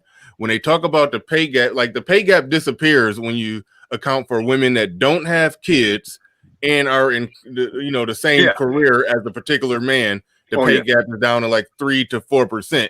Now you take that same woman, give her the same career, but give her 2 babies, in her, in her late 20s, prime career growing age. Then there's going to be a gap between, so it's really not a wage gap between men and women, because let me explain it like this. The women who don't have kids, the gap with them, there's a wage gap between women that don't got kids and women that do got kids. Right. Even with the same career. So it's really the gap is not gender gap. It's a people with kids versus people without a gap. So that's the factor. No, people without kids, even women with kids. Yeah. Even Black women, a Black woman with children is more likely to stay in the workforce than a white woman with children. At least consistently. I can agree with that, because if you're married, you're more likely to stay home and not nobody, the family can still eat, children can still eat without you working, but so there's that. But thanks for having me up, Bernie. I appreciate it. Have a good weekend. Yep. All right, Enemy Nation, go ahead. You got the floor. You got the mic. Fire away with your closing shots. Don't take too long. You be getting your long-winded on, but you got a minute or two. All right, man. I'll just record the show and see how long I actually talk. But I just want to tell you thank you and appreciate you, and keep doing what you're doing, bro. All right, thanks, man. Thanks. Appreciate you coming on up, man. All right, Complex, go ahead. Drop some more wisdom and knowledge on us. I'm glad you came up today. I'm glad we didn't pull out the chart. I don't got a fresh picture. I need that image on file so I can pull it up whenever I need to have the image of the pie chart, the graph from God. That's it's got to become standard issue here in these parts. Yeah, but anyway, you got any closing parting words or shots? You probably said it all, damn near. Yeah, I was gonna say, no, man. Just thanks for having me up, man. I think when the topic of young Black boys being educated and all that, that's one of those things that kind of like That's more of like one of those topics that'll get me fired up because, I see us, as men. I know we're capable of doing great things. It's just that we're always told that these great things are limited to a certain number of activities, right? And I've seen greatness in us across the board. For you motorsport heads. So Lewis Hamilton now is the all-time wins leader in Formula One. That's the pinnacle of motorsport. This is a brother doing it. And this year he's going to tie Michael Schumacher for all-time championship wins. Next season, number 8. He will have been like the most dominant race car driver, literally, of all time. Okay. You said Michael Schumacher. Who? Michael Schumacher. I'm just playing. I know who he is. Oh, okay. Yeah. He had 91 when his career was over, he had 91 wins. This past weekend, Lewis Hamilton made it 92. Yeah, I was just playing. Negroes don't know nothing. I don't know nothing about that, but I am familiar with the big names in it. But yeah, I don't. Yeah. Negroes don't know nothing about that stuff, man. You talking white. You're talking white. I'm sorry. But no, it's like, I've seen us like excel in places where we think that we can't even participate. You know what I mean? So we think very limited, man. So yeah. I just don't want our young boys like thinking like that, because I know like they're capable of doing some real dope shit when they come to form as men. So that's all I got, man. Yeah. And I'm gonna leave it there. And I will say, bare minimum, even if your kid is not on the path of complex designs, child, is no goddamn it, raise productive human beings. There's plenty of skilled trades that's fairly easy to get. I already talked about how I was, I already know what. Well, one of my sons, he's I don't know what he's going to do, because he's the one with right now he's in the 7th grade. He's never just been like Mr. Brainiac, but right now he's pretty damn focused and he's getting some damn good grades right now. He got all A's right now. He normally don't have all A's, but he got it. He got it right now and started his school year. I don't know. He said it's something about the online thing that made it, that made it. He might be real good, a good distance learner, man. It's like maybe if he doesn't have any distractions around, like he can focus. That might be. I'm trying to figure that out right now. But he's kicking a lot of ass right now. So I don't know what the future will hold for him. But my other one, it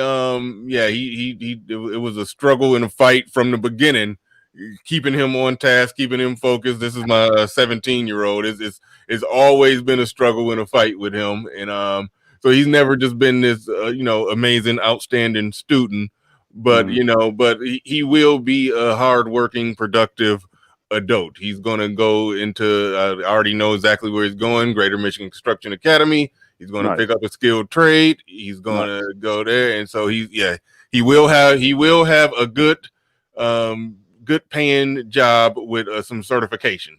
Bare minimum, do that for your black sons. Make them do just bare minimum, do that. Even if you're not raising little Mozart or fucking child baby genius over there, God damn it. Go buy him a tool set, man. Yeah, the hell yeah. You can go get him a tool set.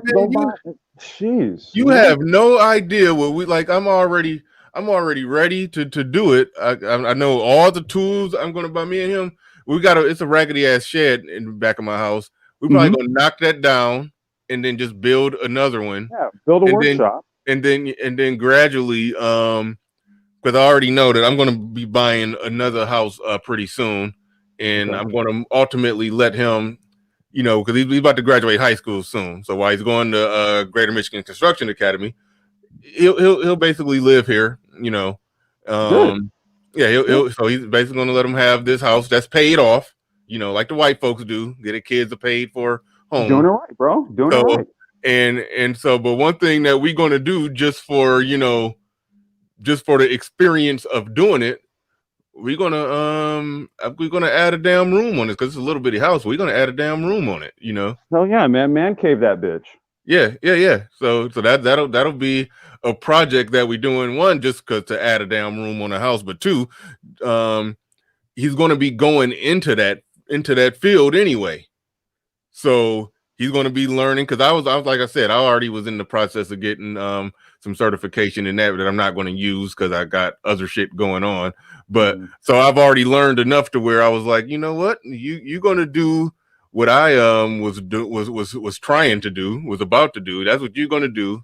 I know enough to get you started. Where we're going to be working. We're gonna buy all the damn tools, and we're gonna start building and making shit and doing all kind of shit, and yeah, you're gonna be prepared and ready to go, you know. So when you that's what I'm talking about right there. So yeah, he ain't no brainiac.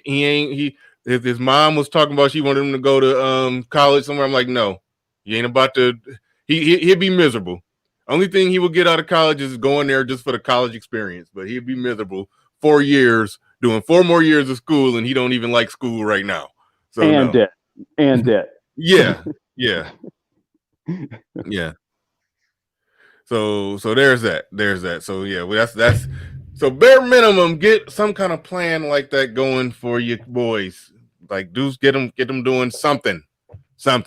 And I'll close it right there. Thanks, Complex, for coming up. Thanks, everybody. And Nick Penn, thanks for dropping that super chat right at the buzzer. Appreciate it.